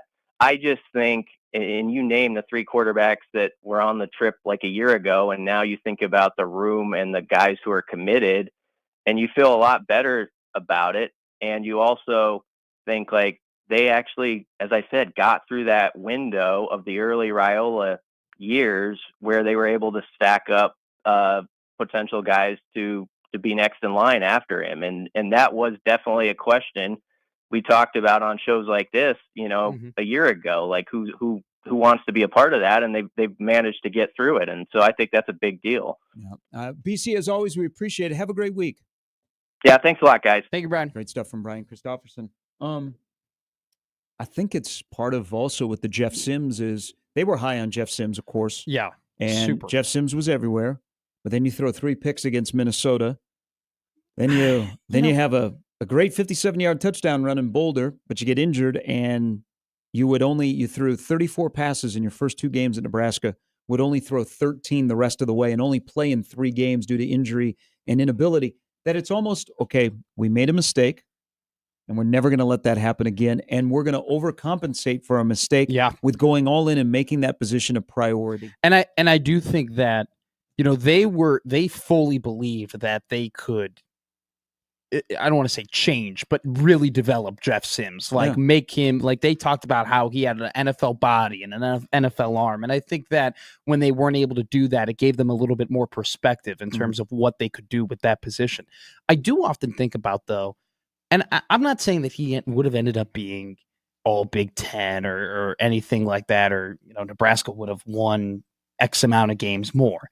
But if they began that season against Northern Illinois and North Dakota, and if Jeff Sims had played in those 2 games to begin the year, and not necessarily starting off with a Minnesota team that is always tough to beat on the road, and a Colorado team that was red hot going into that game after beating TCU, I wonder how that season could have been different if they started off with those 2 easier non-con games. And I do think that they think about that they've thought about that in that building, and maybe that's been part of the reason why their non-con scheduling, has been a little bit different. So they can get a little bit under them before they go and play these high-quality opponents. Yeah, I think that coaching staff was overwhelmed in those first 2 games.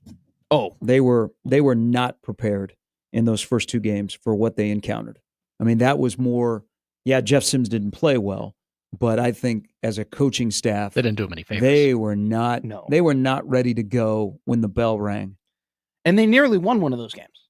Like they were, and they honestly not nearly won. They should have won. They should have won that game. And also too, they were, but sometimes you learn from your losses. Well, they were within the 5-yard line 2 times and didn't get the ball into the end zone. Talking about the Maryland game yet? But there's something that's still, so they moved on from Jeff Sims. Hey, Rule that year, he clapped back on quite a few of us that were dogging Sims and Harburg, because he was like, you should see where they were to where they are now in practice.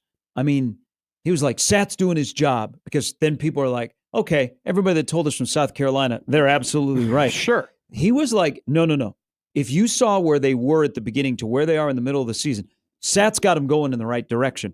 There is a couple of things, though, from the first 2 games of 23 that still linger. See, I think Matt Rule is still poor at game management, game time, score clock, all of that stuff.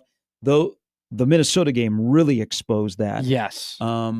So I think that still lingers, but the quarterback position is in such a different spot. Satterfield wasn't a quarterback coach. He was the quarterback coach because Mrs. Peets didn't want to live in Lincoln. So they had a scramble. But because of Jeff Sims' inconsistency, and then looking at how that season unraveled and oh my God, it opened the door for Dylan to go, you guys don't have a quarterback. Exactly. And then it opened the door to go, Glenn Thomas, it's time. When the NFL season is done in Pittsburgh, it's time. And I think it's also opened the door for some prospects to be like, you know what? I wouldn't mind sitting behind Dylan for a year, developing with Dana Holgerson as my offensive coordinator. And then when he goes on, I could take over that job. But what happens? Do you sit behind him and then his brother shows up and you're like, okay, what kind of chance do I have here? Well, you got to beat him. It's all about competition. I mean, it's still interesting narrative that Dayton will have to overcome, that he was a package deal. And I actually am very intrigued by Dayton as a southpaw throwing the football, but there's no Elite 11. There's no top 50. No. There's not more excitement for the 27 quarterback than there is the 26 quarterback. He's not even top 100 in his state. And you have an in-state product who is an Elite 11 quarterback. Yeah. I mean, you got to trust the guy that made the decision. Trey Taylor. How would you like to be in the class of 2026? Check with your people. Check with your people. I think it's a good situation for him to stay in 2027. Maybe transfer to Nebraska, Village South, West Side. For the ESCC's sake, he should do that actually. 30 more minutes to go on a Tuesday on 1620 The Zone.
She was at the Met Gala last night. I saw pictures on the KTV's morning show. Is this Chaperone? Yeah. Okay. I'm a fan. I think I was not a fan to begin with, and then she just drops banger after banger, and now I'm kind of like, I'm a fan. Different genre, but go to 1620thezone.com right now for the Kenny Chesney flyaway. Pretty sweet deal we got. Unforgettable trip to Las Vegas. You can see Kenny Chesney at the Sphere. Round trip airfare for two tickets to the concert, and hotel accommodations for one room, double occupancy. How do you get qualified? Don't pick up your phone. Go to your keyboard, go to 1620thezone.com, and enter with your email, 1620thezone.com. Each day, we will randomly select 3 qualifiers, and we'll have the final grand prize drawing on Monday, May 19th. But you can get qualified right now. Go to 1620thezone.com, go to the contest page, and your chance to go see Kenny Chesney, who is fantastic in concert in Las Vegas at the Sphere. And you know what? While you're out there, this is for all Jaskers, you could probably see Kalkbrenner or Bryson Casey in the... Well, I'm going to... Summer League's a banker. I think Stephen Ashworth will get an invite to the Summer League. So you could see multiple Nebraska and Creighton basketball players in the NBA Summer League. Are there... Well, you could also see some Omaha products, too, that will be in the Summer League if you like the Omaha flavor with John Tonje, and Hunter Salas will probably be out in Vegas and in the Summer League. That'd be a good time. Have you guys been to a Summer League before? Yes. Okay. Good, great, decent, underrated, overrated? I saw the LeVar Ball episode out there. I saw Zion play. Wow, that's incredible. So were you there? The great Bob Franzese and OSA. I was actually in Vegas when the whole stuff went down with Christian Dawkins. I spent the weekend out there at that big AAU tournament. So I was in the Las Vegas Convention Center. I think it was a convention center right next to the old ballpark. Okay. Where I saw Zion play AAU, but I saw the LeVar Ball episode, the whole episode. I watched him berate an official and just that whole show. And he had like 40 people that were filming him. Oh, it was the year of all years. Dion before Dion. To be at the Las Vegas AAU tournament because OSA, they would go out there and they'd usually have a really, really good team. And so I went out there on behalf of OSA and watched the different OSA teams play all around Vegas.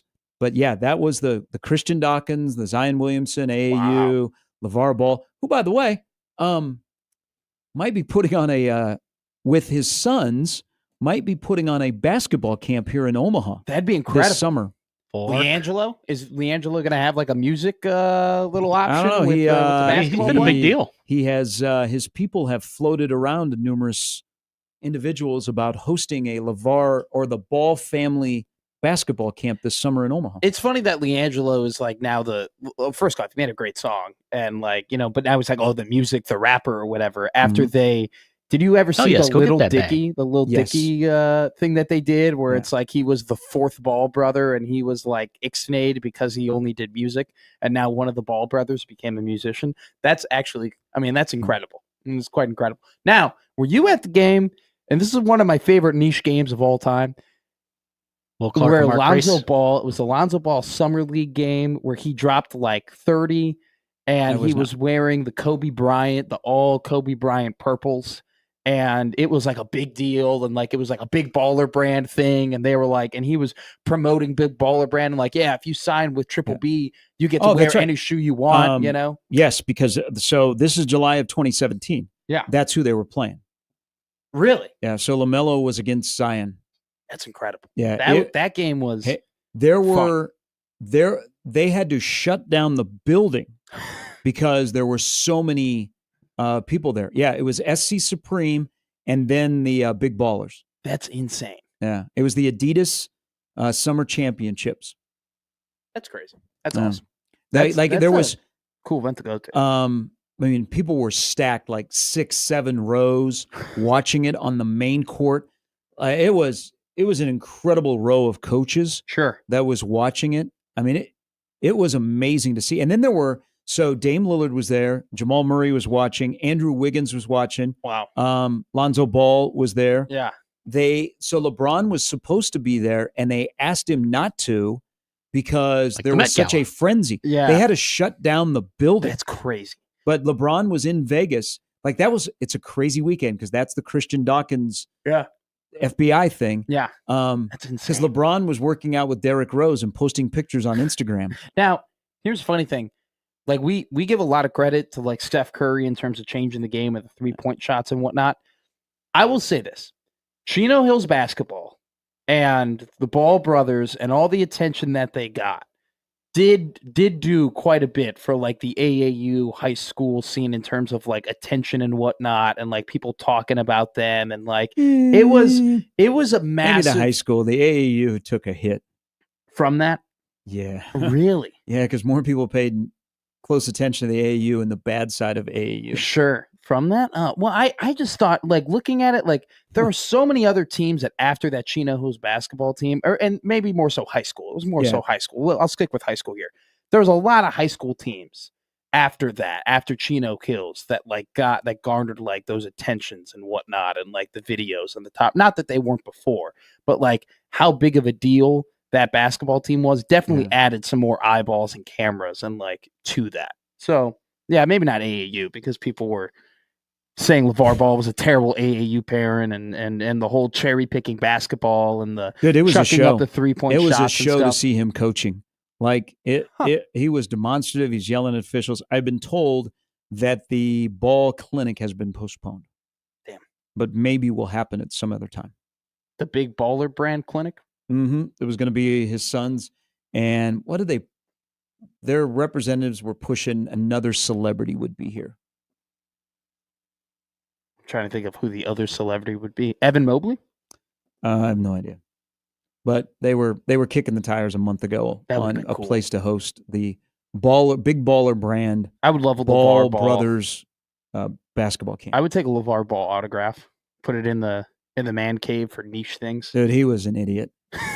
The way there was a game, not the game against the Zion team, but there was a game that they played on a Saturday that happened to be on a floor by where the high-end OSA team was playing.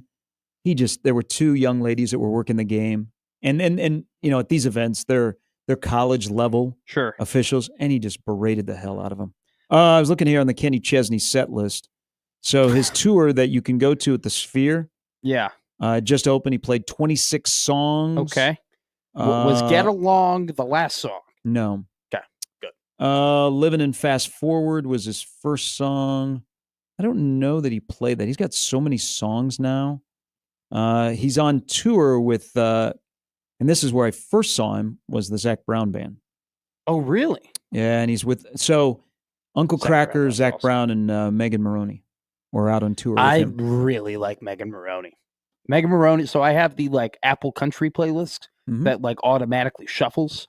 And it introduces you to like some of the newer like music, but it also has some like George Strait classics and whatnot. Megan Maroney just keeps popping up on that playlist, and she is great. Yeah. She's great. I'm in the groove of like women country singers right now.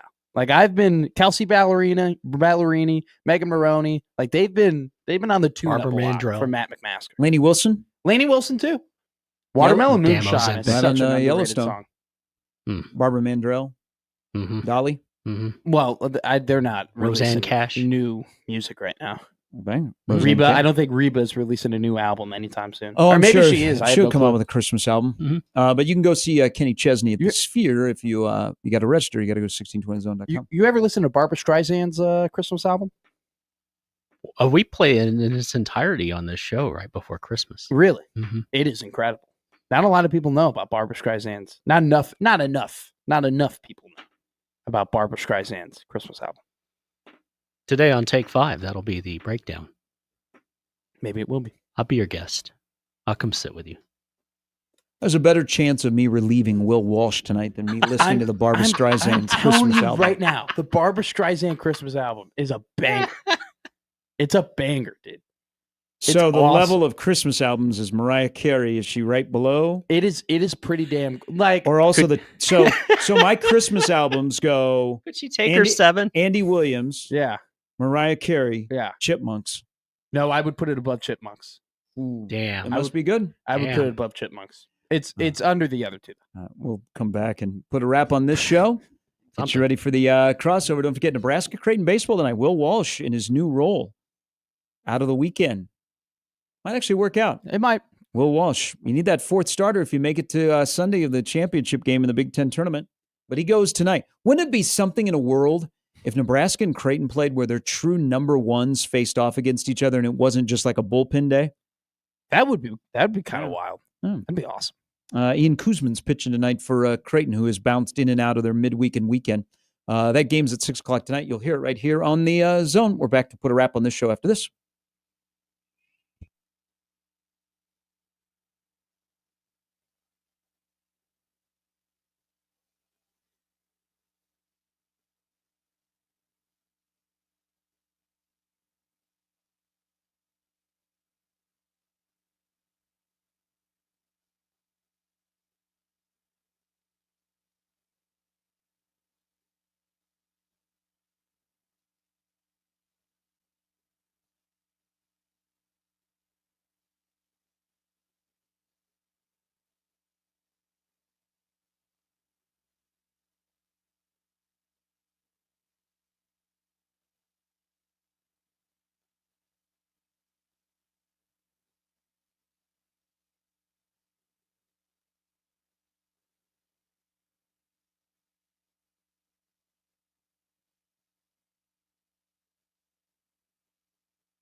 The Zone is partnering up with Wellbeing Partners in the Celebrate Your Well-Being photo contest. Submit a photo on how you focus on your well-being and practice self-care. Share your story online at 1620thezone.com. You know, one thing is, if you are in a relationship with somebody that's not necessarily a sports fan, you know that they are not used to something we do when we watch our sports that is foreign to them. Cuss excessively? No. Get really mad. Well, maybe they're used to that. Maybe their dad, when they're growing up, yelling at a big sports fan, yelling at the third string linebacker, who only like you and 40 other people know that they drafted him in the 5th round and he hasn't developed the way that you wanted to. Noah Sewell. Whoa. There is a phenomenon in sports, in being in relationships, that only people that are sports fans understand, and we don't even know that we're doing it. Okay. And you know what that is? That we stand super close to the TV while watching a game.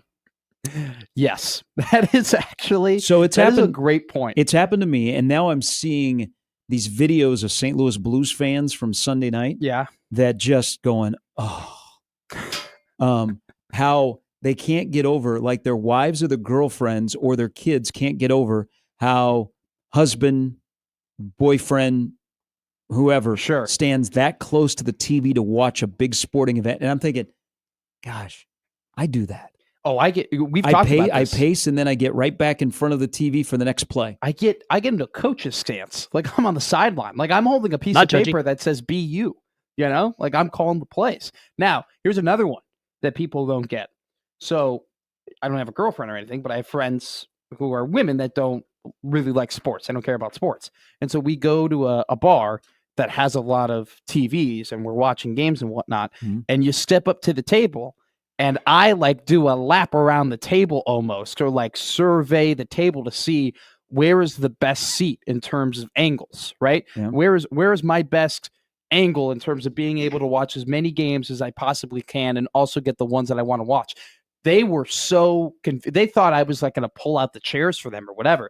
I was doing a lap to be like, I got to make sure that my eyes are locked on to TNT. Now, I am unafraid to tell people or to tell a waitress or a waiter, hey, we got to change this TV. Or even if I feel like I have the authority, I could tell them, hey, can we flip the TVs around?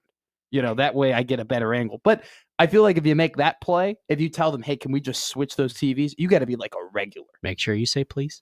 Like I'm at the point where I know the password to the iPad that controls the TVs at a certain sports bar. And I walk in and they just hand it to me and go, and I flip the TVs around. It's great power. Comes great responsibility. Are we watching Pakistani cricket? That is some great power. It's awesome. I love it. All right, more ball tonight. We get Golden State and Minnesota, big personalities. We get Draymond and Rudy. We get Butler returning. We get trash talking. We get Ant-Man, who, after they beat the Lakers, walked from the crypto arena to the hotel on the streets of L.A. Awesome. And he was like, Ant-Man, Batman, Superman, Lakers in 5. No, Lakers in 7. And he, like, people were coming up and high-fiving him, and he was like, because of his shoe, because of where he's at, and because little kids are playing and growing up going, man, I'd like to do what Ant-Man does. He does have a chance to be the face of the NBA. Yes. And he might be it already. Man, he's got some personalities. This is my favorite series of the second round that's going to happen tonight between Golden State and Minnesota. I prefer New York Knicks versus the Boston Celtics just because of the rich tradition and storied history, and I want to see the Knicks wants to hate watch. Absolutely pounded. No, I hate the fly-by 3 compared to the clean catch-and-shoot 3. Well, that's why I can't watch that series. But I will say this. It was really funny when there was some like leaked audio of Anthony Edwards telling the Lakers to congratulate Rudy. They're like, go congratulate Rudy. Go say congratulations, Rudy. He just dropped 30 on you. Rudy's got 30 tonight. It was awesome. He is like, there are a lot of great players, but we are in a day and age where it's like, with the building brands and the celebrities and superstars and athletes in front of the camera more, like we want that personality. We want that raw authenticity. We don't want the media trained, that we're so used to robot guys. We want guys who got attitude, and he's got it. And more importantly, though, than anything, he backs it up. What is a better story? Steph chasing 5 or Ant-Man chasing 1? Ant-Man chasing 1.